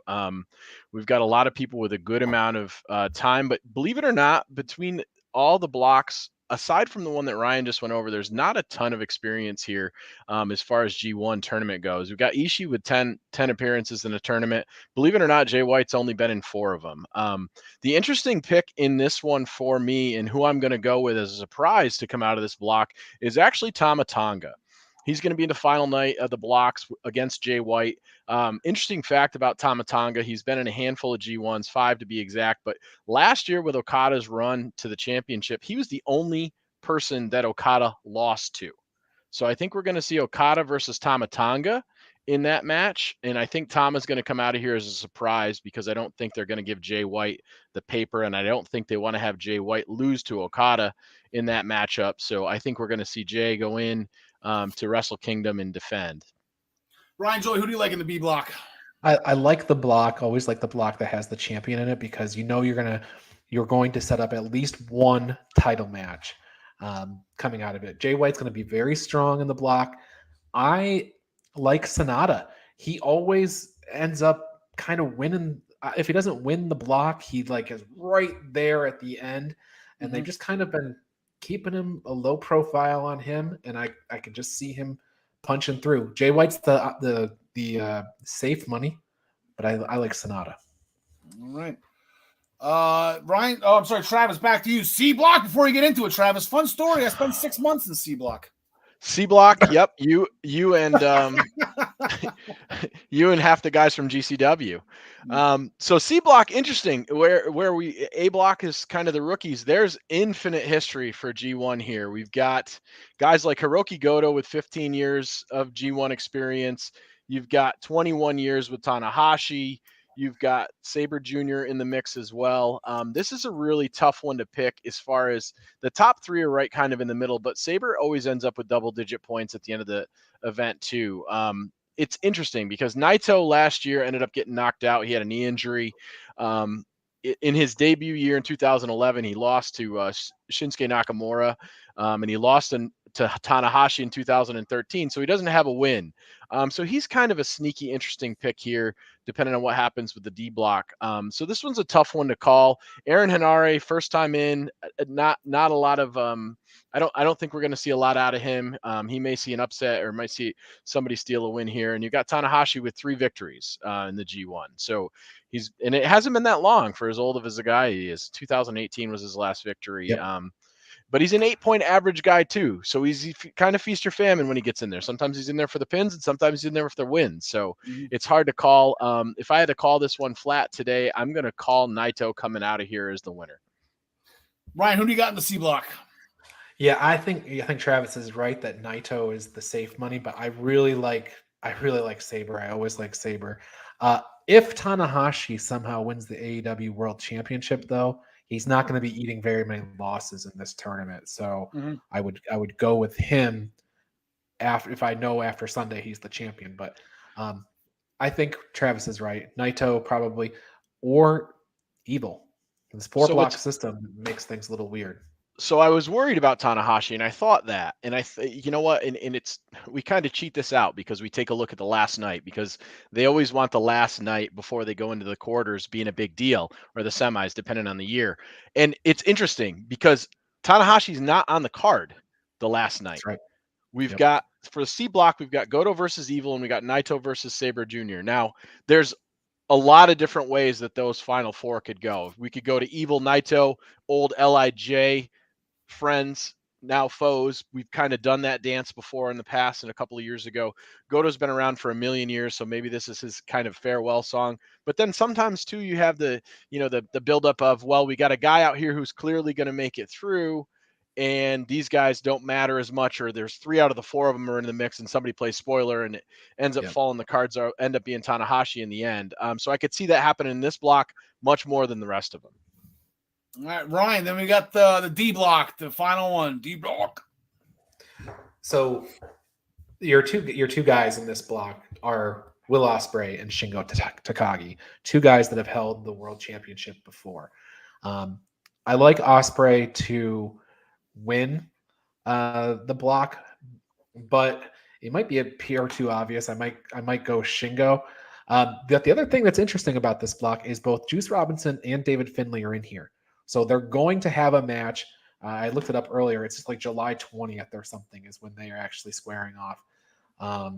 It's not that, the 16th. There's sometime they're going to be having a match, which is probably the most interesting thing of the whole block anyway. The Shingo Ospreay match is going to be phenomenal though when it happens. So give me Shingo through, but that match is there's going to be a couple of great matches in that series. All right, Travis, who's your D block pick? I'm going to take Juice Robinson. I like Takagi. I like Ospreay. That match is going to be phenomenal. The last time they faced off was like a 9-star match. You got Takagi versus El Phantasmo in the finals of that, and you got Ospreay versus Juice Robinson. I think there's going to be some beatdowns coming, and I think Juice Robinson ends up kind of playing spoiler here to come out of this. But it's hard to bet against Ospreay and Takagi. All right, Travis. So by my calculations are correct, your final 4 is Okada, Sonata, Naito, and Juice Robinson. Who is your winner? Wait, you did pick Sonata, did you? What's that? I picked Sonata. I did not pick Sonata. No, I picked Naito. Yeah. So you want my winner of those final 4? Yeah. Who's your B block pick? My B block pick was Tonga. Tama Tonga. No, maybe I got the names backwards. Who do I think's winning it all? I'm going to pick a winner. Yep. Yeah, pick a winner overall. Yeah, even Okada. I'm going to take Okada. Okay. And it's interesting. Ryan, I have you for Okada. I have you for you were kind of back and forth between Naito and Zack Sabre Jr. I don't know if you made an actual pick on that. Shingo Takagi, and then who did you pick for B block? Sonata. So I got that backwards. Okay, gotcha. So who's your overall winner, Ryan? I think Okada, because you got to have him headline the Tokyo Dome. Of course, you have multiple nights of the Tokyo Dome, so and the briefcase could get lost on the way there. So a lot of things could happen, but Okada's the guy in New Japan. So they got to put him in the top position when they're trying to sell the most tickets and make the most, pay-per-view buys and stuff. And it's interesting and it's sad to see. So we've got 4 years of Kota Ibushi being in the finals. He won 2 out of the last 4. And he's not in the event at all because he's got some stuff going on with regard to the company and stuff like that. And I don't know if I would have picked Okada had Ibushi been in the event, because Ibushi felt like that was who their guy was, and they were just going to give him titles in perpetuity, kind of like filling in the Tanahashi role. And I think that there's some pressure now to put Okada up and ahead a little bit more and give him some more leeway. Okada's got 3 now, I think, as it is. So this would be his 4th. That would put him ahead of Tanahashi as well. So kind of putting him right in the mix when it comes to that. Okay. We're going to make the switch over to AEW. We're going to get into Dynamite and Rampage really quickly before we make our New Japan picks. We're going to bring in John Takani. John, welcome back.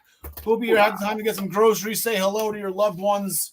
Absolutely. Glad to have you. Real quick on Dynamite last Wednesday, Ryan.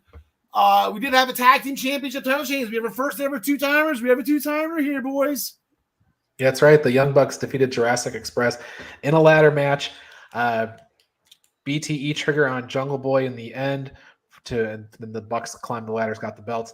I was a little surprised. I didn't necessarily think the Bucks were going to win. I think I actually picked them, but it still surprised me.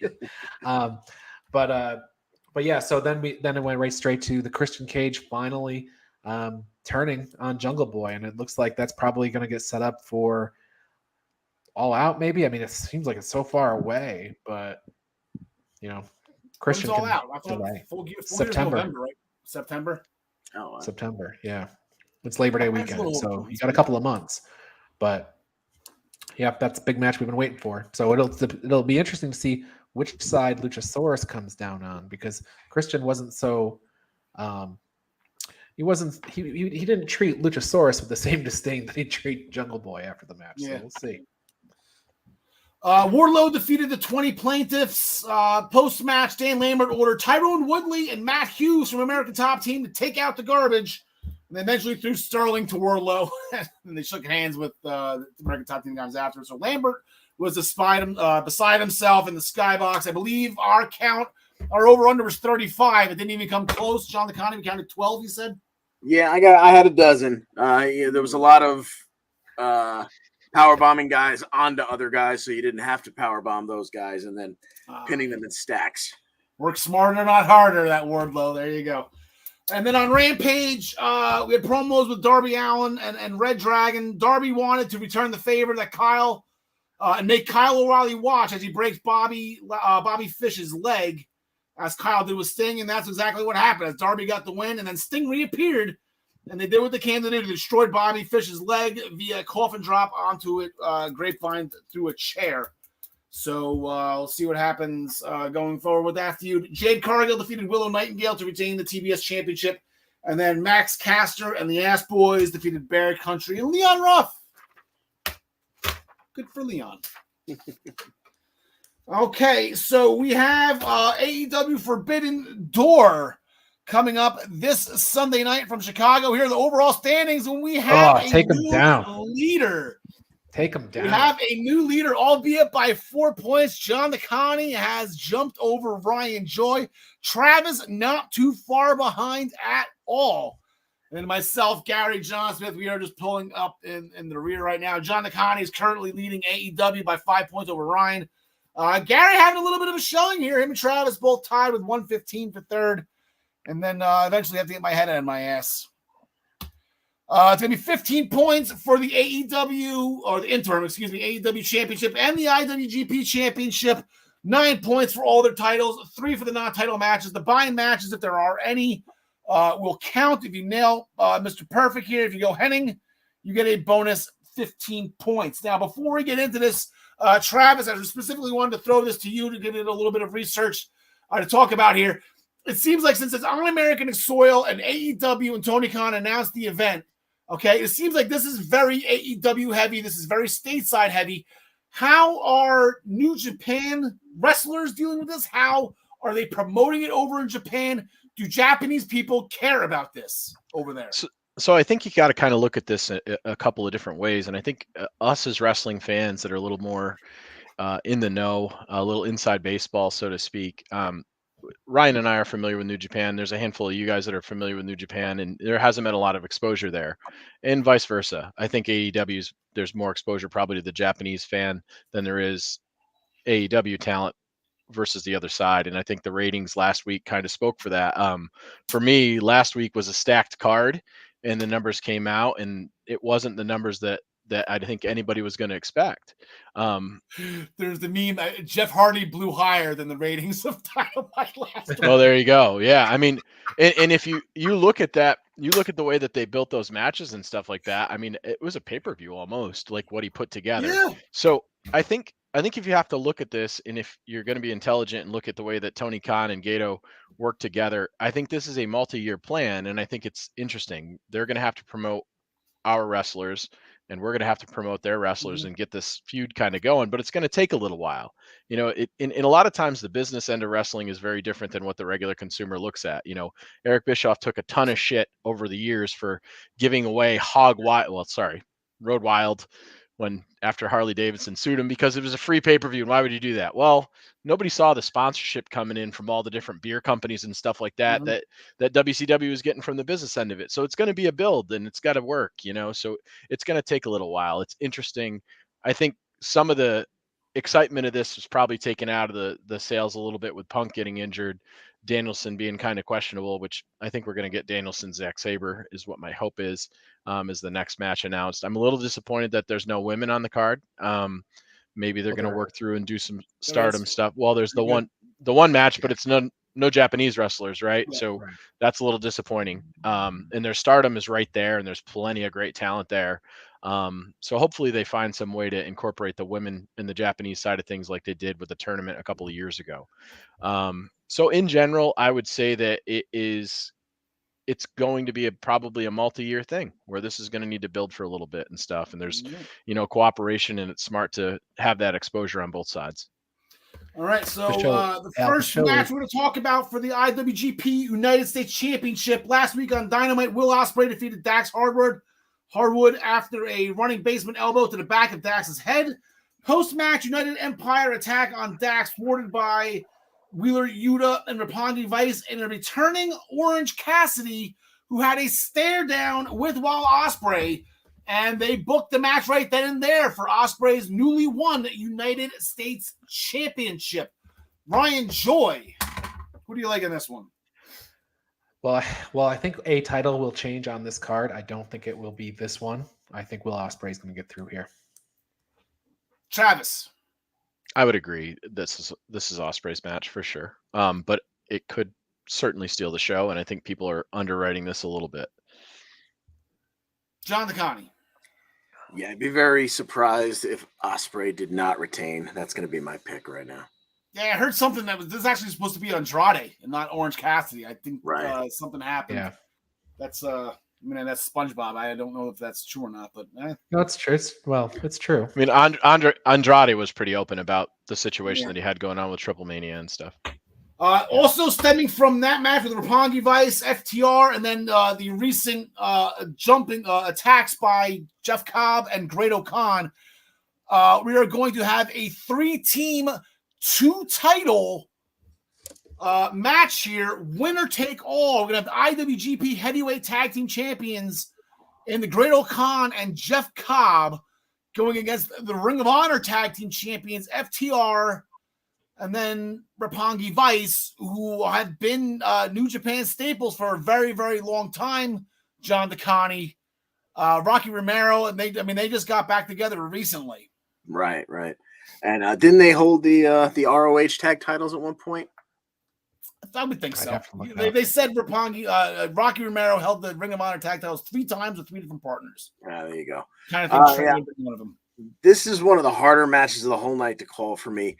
I'm going to go with FTR taking, because this is a winner's take all match. That way they can go over to Japan They can wave the flag for ROH, eventually drop them to someone over there, come back home, and whatever happens with ROH happens. But yeah, I think FTR take this one, and that's based on just maybe marketing. It's not any no solid feeling that I have here because I really don't know a lot about Cobb and O'Khan other than Cobb is a very large gentleman. Yeah. Ryan Joy, I believe there was a medallion down in the temple in Los Angeles at Lucha Underground. I miss Lucha Underground so much. This is a little bit tougher. I think this is where the title change potentially is. I just don't know about. I think that FTR and the Bucks are building towards each other, and I don't know if that means we need to get the ROH titles off of FTR first. But I'm sort of with John DeConnie. I really think that FTR is on the roll, and I think that to make like super champions out of FTR, you got to give them the IWGP tag title. So I'm going with them as well. All right, Travis, as probably the biggest FTR aficionado that I know, they already have 2 sets of belts. They defended the AAA tag titles at Triple Mania. No. So they still have the AAA tag titles, and they have to ring them out. So they can be champ. Well, under a different name, they won those AAA titles. But yeah, and congrats to Ray Phoenix. He picked up a lot of belts while he was there this weekend. I don't know. I'm amused that Ryan and John were having a hard time with this one. It doesn't feel like to me that it's a question at all. I think this is FTR running away with it. I think the momentum that those two have right now is something I've not seen from a tag team in a long time.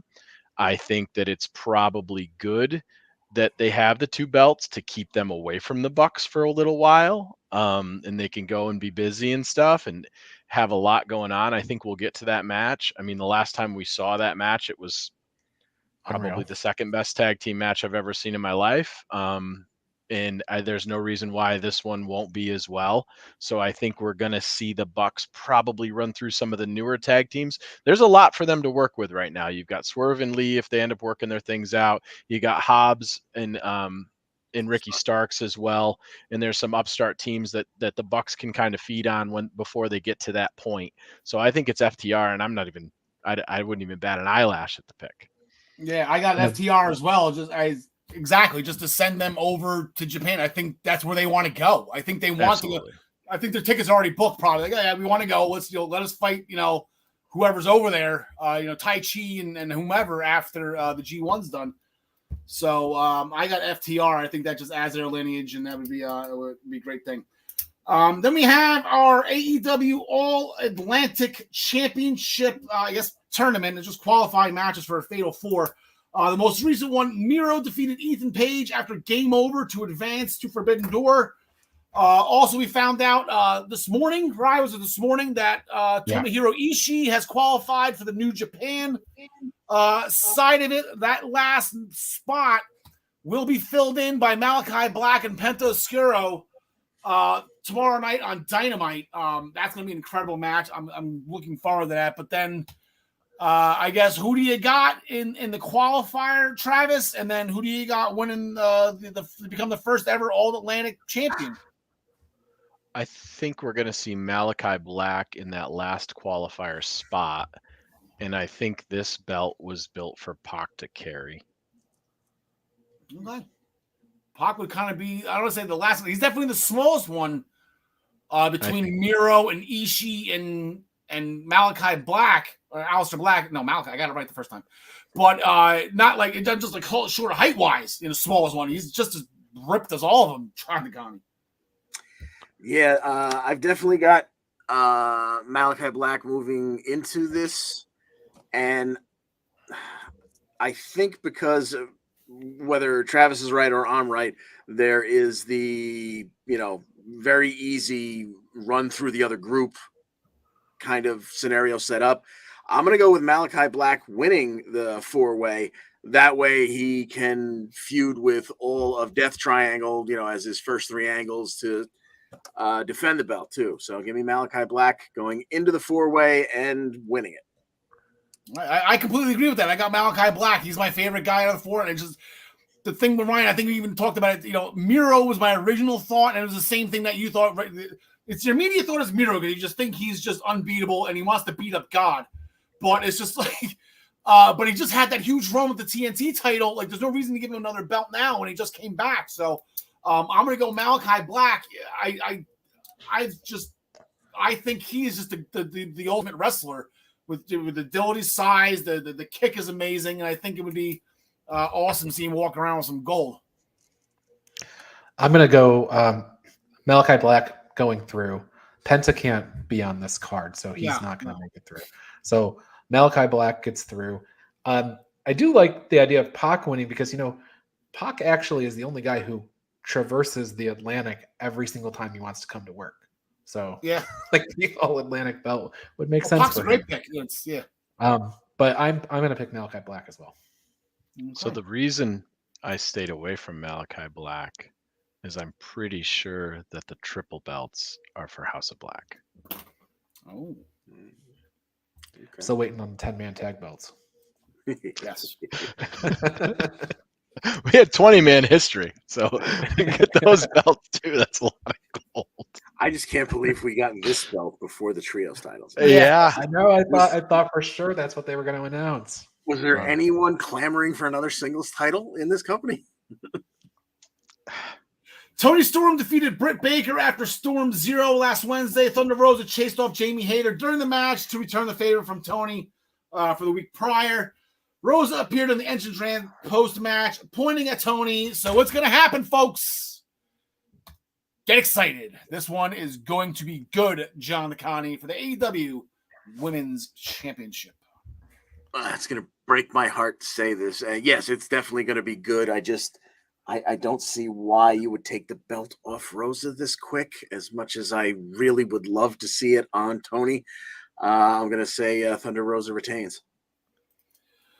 Yeah, how about this, Brian? I mean, I'm a huge Tony Storm fan. I think she's great. I just think Thunder Rosa is better. I'm going to go with that AEW logic again. I think Thunder Rosa is the better wrestler, so she's going to win.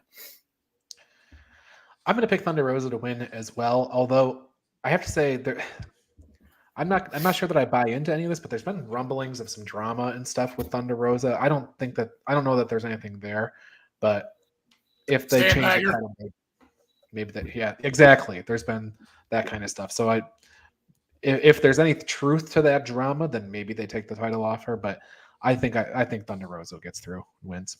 Now, watch that match again. It's just a lack of communication of two wrestlers who don't know each other. Travis, who do you got in the women's world title? Tony Storm to fade the heat. Okay. I think the Thunder Rosa stuff. I'll buy into the internet rumors, and I'll buy into the fact that she's got a little bit of hubris. And I think this is a fine trade, and I think it doesn't hurt Rosa. I think it rockets Tony Storm, and it gives new opponents, or similar opponents to what Thunder Rosa had to kind of chase her. Tony Storm really hasn't established herself as anybody other than somebody that dislikes Britt Baker, which that's the entire women's division right now, even Jamie Hayter to a degree. So it doesn't tell you which side Tony Storm is, and I think Tony Storm needs something. And if you look at the way that they've done Ruby Soho through this, well, she's remained strong and she's a good wrestler and stuff. I mean, I'd love to give me Tony Storm with the belt against Chris Statlander, who I think's going to probably end up with that if she doesn't get the TBS belt. So I'll take Tony Storm and be contrarian. All right. We don't talk about religion on the show, Travis. Mm-hmm. Also, there's rumors going around. Also, we'll start it out there. I know we talked about it pre-production. Travis mentioned it earlier. Where does SpongeBob go? Okay, there he is. Well, Bryan Danielson does have an announcement. He is scheduled to be on Dynamite on Wednesday to address Forbidden Door and Blood and Guts. Some of us are thinking he's going to be at both. Some of them think he's injured and won't be at either. Let's just have fun here because Zack Sabre Jr. is the person that I guess has been on Danielson's radar, I guess, via social media and other things. So, Travis, you mentioned it. And I guess in the beginning of when we were talking about whether the Japanese, the country and the promotion care about this, you did mention this, and this is going to be absolutely incredible. Yeah, I'm going to go Sabre here as a give back because I think that you need New Japan to be strong a little bit here. We'll get to the other match that I think they're going to take.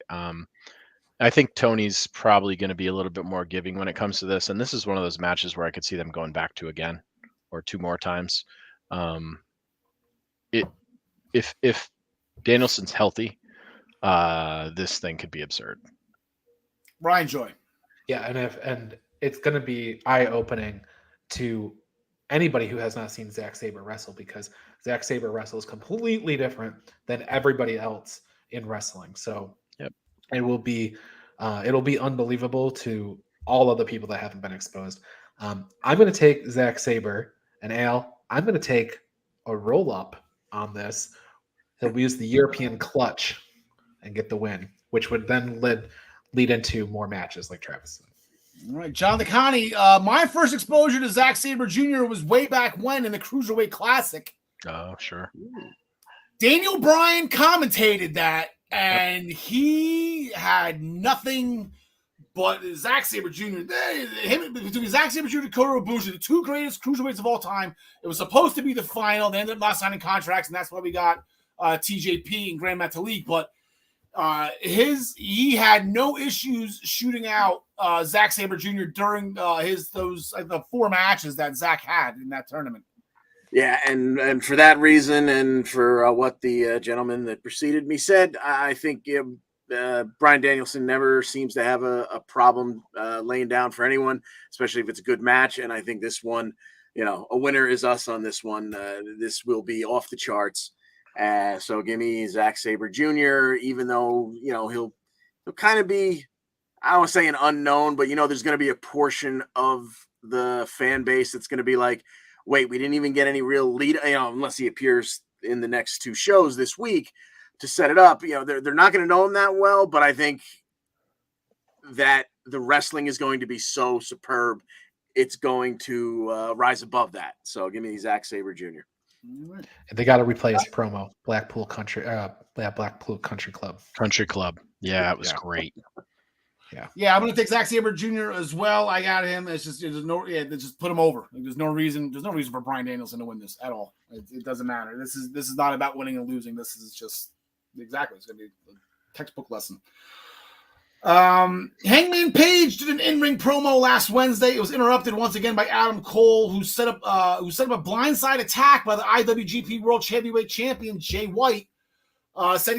Jay White said he's not going to defend his title at Forbidden Door against Page or Adam Cole. He didn't give us an answer at all to who he's going to defend the title against. It sounded like there will be a title defense, and it sounds to me that if it's not going to be against Adam Page and it's not going to be against Adam Cole, John DeConnie, this screams that it will be against Adam Page and it will be against Adam Cole in a triple threat match for the IWGP World Heavyweight Championship.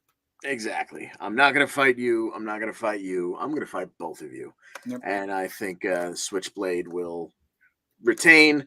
And once again, we will have another holy bleep match. Brian Joy. I still cannot believe they're not going to have Okada on the card. I mean, I know there's many reasons. I guess apparently, his birthday and his wife is pregnant and there's other stuff that's happening, but I cannot believe they're not putting Okada on the card. What I want is this to be a 4-way match with the 3 of them plus Okada. Mm-hmm. I just don't see Jay White losing the belt. He just got the belt, and that's not the way New Japan books. It has happened. It doesn't happen often where somebody loses quickly like that. So give me Jay White winning over whoever the opponents are. Travis, if you were a pro wrestler and they asked you to wrestle on your birthday, would you do it? Yeah, of course. I go to work on my birthday, and I got plenty of my guys that don't necessarily do it. So yeah, going to work on my birthday is not that big of a thing. Yeah, it's interesting. I mean, Okada, I think the thing about this is Okada doesn't have pressure because Punk's not going to be on the show. If Punk was on the show, then Okada would have to be on the show. But there's also this world where, you know what, not showing all of your cards on the first trip out is good too. Let's build to an Okada Punk match. Let's get that match. That's probably the match we're not getting because of the Punk situation. I agree. It doesn't matter who Jay White's facing to me. I think Jay White wins this. And I think what's interesting is Tony books similarly to what Gato books. And I think that's the reason why the relationship has been, from what the both of them have said so far, pretty good. I think TK and Scott D'Amore are very different bookers. Scott D'Amore is a little bit more old school Kevin Sullivan style. TK is a little bit more long story, long form stuff. And Gato is the same way. So I would agree that we're not going to see Jay White lose to whoever it is. Yep, I got Jay White as well. I think it's going to be an amazing match. It's going to be said you can kind of see the little bit of a tension between Jay White and Adam Cole, who are supposed to be good buddies on Dynamite last Wednesday. But like I said, Adam Cole not in Bullet Club. The Bucks aren't in Bullet Club. Kenny Omega's not. Like, this is not. So Chris Jericho defeated Ortiz after Fuego del Sol hit Ortiz with a bat, but it was actually Samuel Guevara. So Ortiz ended up cutting his own hair leading up to the bargain. That was kind of scary looking. Then later, now we're intertwining the two last matches I want to talk about here. There was a face-to-face with Jon Moxley and Hiromu Tanahashi, excuse me. Eventually, it was interrupted by Chris Jericho, who wants to be a part of the interim title picture. Moxley Tanahashi was attacked by Lance Archer and Desperado of Suzuki-gun, which leads us to Chris Jericho teaming with Sammy Guevara and Minoru Suzuki, who was a bad man, against Eddie Kingston, Shota Umino, and Wheeler Yuta. Travis, who is Shota Umino? That name is foreign to me. Shooter. Shooter. Yeah, he's kind of a young lion. He's a New York. He's a strong guy. So he's just a random guy that's probably going to take the pin here. Honestly, I'm looking at this 6-man match, and this feels like the ultimate respect match. This feels like very classic Japanese style. You've got Suzuki, the senior guy, and some of the complaints from the younger wrestlers, especially the foreigners, are how you have to pay this much respect and this much homage to the older guys, and you just got to take your lumps. And the generational differences between wrestling is different in Japan because these guys wrestle for 700 years. They're around forever, so they just continue to lay out lumps until they get like their last 5 years. All they do is flop. Like Nagata just takes pin after pin after pin, and like all these other guys do too. So I think we're going to see Jericho and Suzuki and Guevara win, and Shoto's gonna be on his back at the end of this one. John Licani, Gary picked Jericho, Sammy, and Minoru Suzuki. I'm going to pick them as well. I think Minoru Suzuki is a bad, scary man.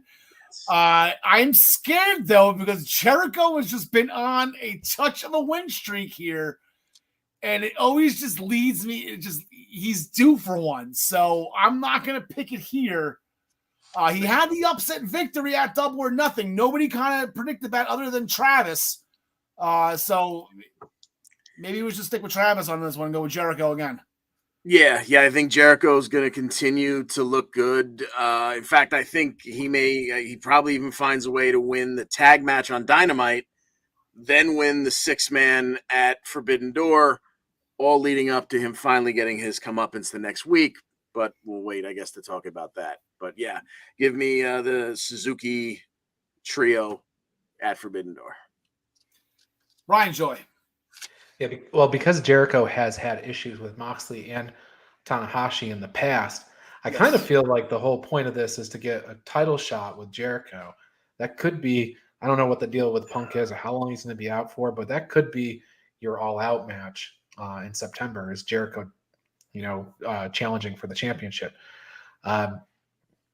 Like you guys, though, I think the Jericho team wins this match with Shota Umino probably taking the loss.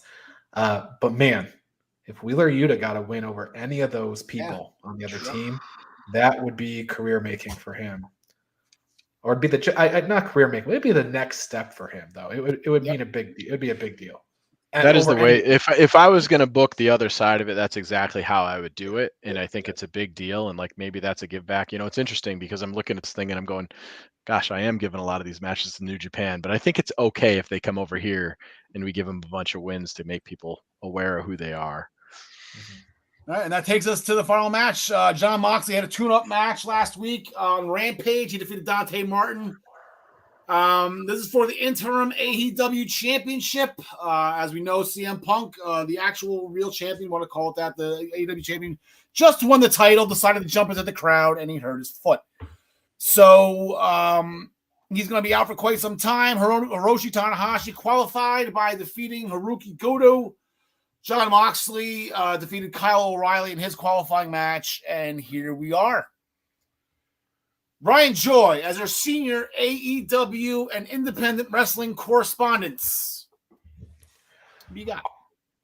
From the very beginning when they announced this card, I have said that it would be great if one of the major titles switched to really establish the event, establish the relationship.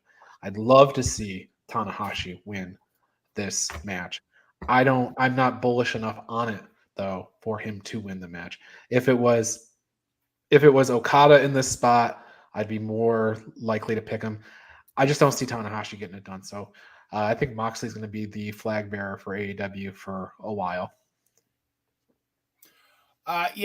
Travis, this, not that I know too much in depth about the feud between these two, but for months now, possibly even a year, Jon Moxley has called out Tanahashi on numerous occasions for a match, and I don't think he ever got it. I believe that Ryan said it was a fatal four-way for the U.S. title recently that Juice Robinson, I think, won. And there wasn't even settled about that. But this has been brewing for a while. Mm-hmm. Which is exactly why Moxley's not going to get it done. Tanahashi's going to come out of here, and there's a couple of reasons. I think it's good business.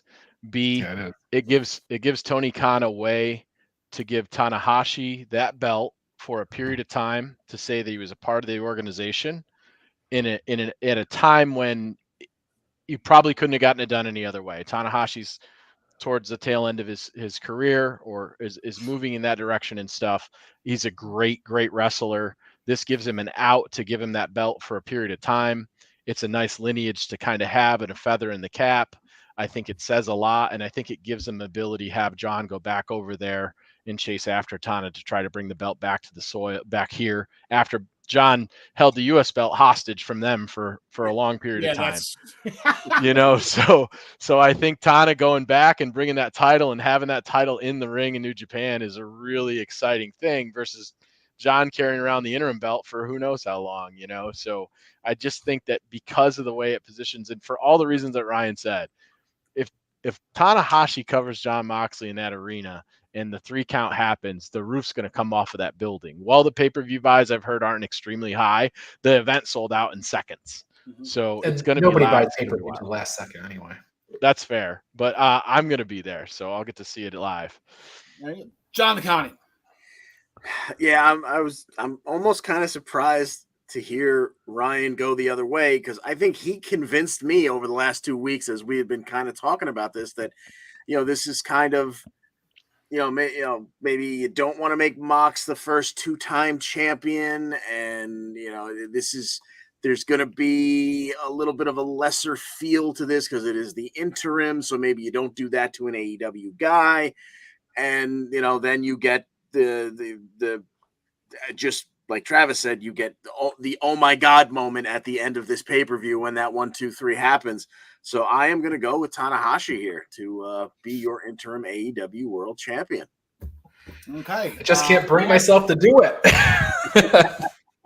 Ryan, I mentioned something to you when this first happened, and it's stuck in my head. Unfortunately, I had one thought, and it just kind of stays there, and I really don't ever try to change my mind on stuff. If the whole point is for this interim championship is for them to have a champion on TV, then why are you going to give it to someone who's got to fly back over to Japan for how long? A 6-7 week tournament? 4 weeks. It's exactly a month. It goes from July 16th to August 16th. Why even bother bringing the belt back if you're just going to send it over to Japan?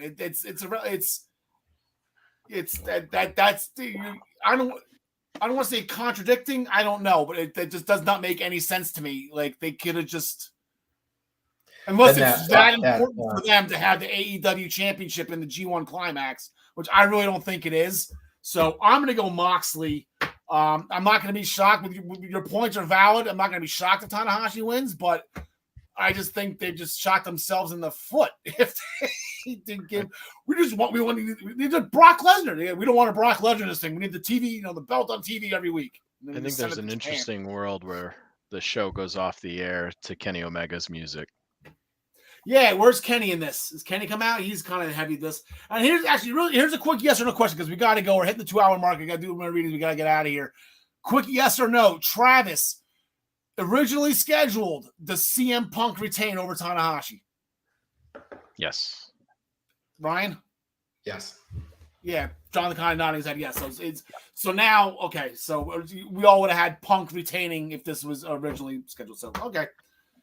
Sounds good. So with that, we'll put on some rock music. We'll get up the Raw roll-ups from last week. Like we said, Impact. We didn't cover Impact on Thursday, but they had a day. Tasha Steelz, Trey Miguel, Mark Briscoe. 3 out of the 4 matches ended in Raw roll-ups. You had Fallon Henley there, then Bobby Lashley. That's a memorable one. Nothing for AEW, so Raw extends their lead. They're now 6 roll-ups on AEW. Impact with a little bit of a surge right there, right behind in 3rd place. Trey Miguel, he made the top bracket here. You got Xavier Woods still in the lead with 5, but Trey Miguel just put his name as the first Impact wrestler on the list with 3 wins, and then Jordan Grace did the same on the loss end as everybody's chasing The Miz on that list. As it should. Okay, so the primetime rundown. The regular season has concluded. They are now on Monday nights at 7 p.m. Join Joey Jarzanka, Ian Schreier, and Mike Sabo as they bring you the world of sports on Monday nights in the thick of the summer right here on all of the Eastern Observer platforms. Like I said last week, the Stanley Cup Bracket Challenge is down to myself and Tyler Adele.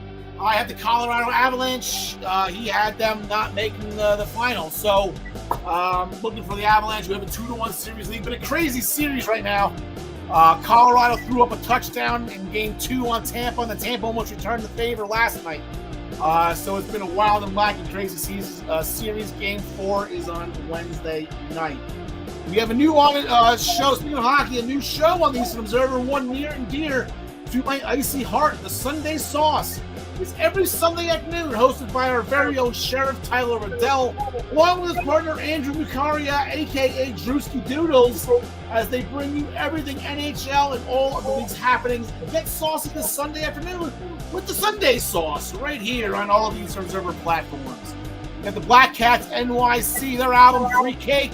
Anywhere you get your music, any one of these providers, Pandora, Spotify, Apple Music, Deezer, anywhere you get your music, you can get the Black Cats NYC, their album Free Cake. It's out now. Play loud. As always, the Essential Wrestling Podcast is sponsored by Pro Wrestling Pick'em. Where'd it go? There you go. The internet leader in sports entertainment, Pick'em Pools. Join us in the Essential Wrestling Podcast public pool to play against us or create a private pool with just you and your friends. ProWrestlingPick'em.com. Play against your friends. Play against the universe. Guys, she will like it too. Brian, I finally got a trademark. It's done. New graphics coming. Get the little TM next to my Pro Wrestling Pick'em stuff. Finally happened. Thank God. Join us back here next week. I believe we're going to be on episode 107 of the Essential Wrestling Podcast as we go over everything that was Forbidden Door. And then we're going to make our picks. We have Against All Odds. We found out during the show tonight that the main event will be Josh Alexander and Joe Doring on Friday, July 1st. We'll make that pick along with all of our picks for Money in the Bank on July 2nd. So make sure you come back with us next Tuesday. Travis, we appreciate you coming on. Enjoy the show on Sunday night in Chicago. Anything before we get out of here? Go Yankees. All right, John the County. Likewise, what he said. Ryan Joy. I know you don't care about baseball. I don't care about baseball. Go watch CCW Live Wrestling at 7 o'clock tonight. Big match featuring tag team title. Oh, Kyle and King Camille face off too, NWA. That's going to be good. That was good. That's my girl. Yeah, that was really good. All right. Thank you so much for joining us this week. Alexa Bliss, we love you. John the County, take us home. Thanks for joining us. And as always, we wish you the best in all your future endeavors. Like you can see her sitting in the wheelchair. Why is he doing it right in Too front of her? soon. All right, that's just the way the story goes. Okay, gotcha. No chance.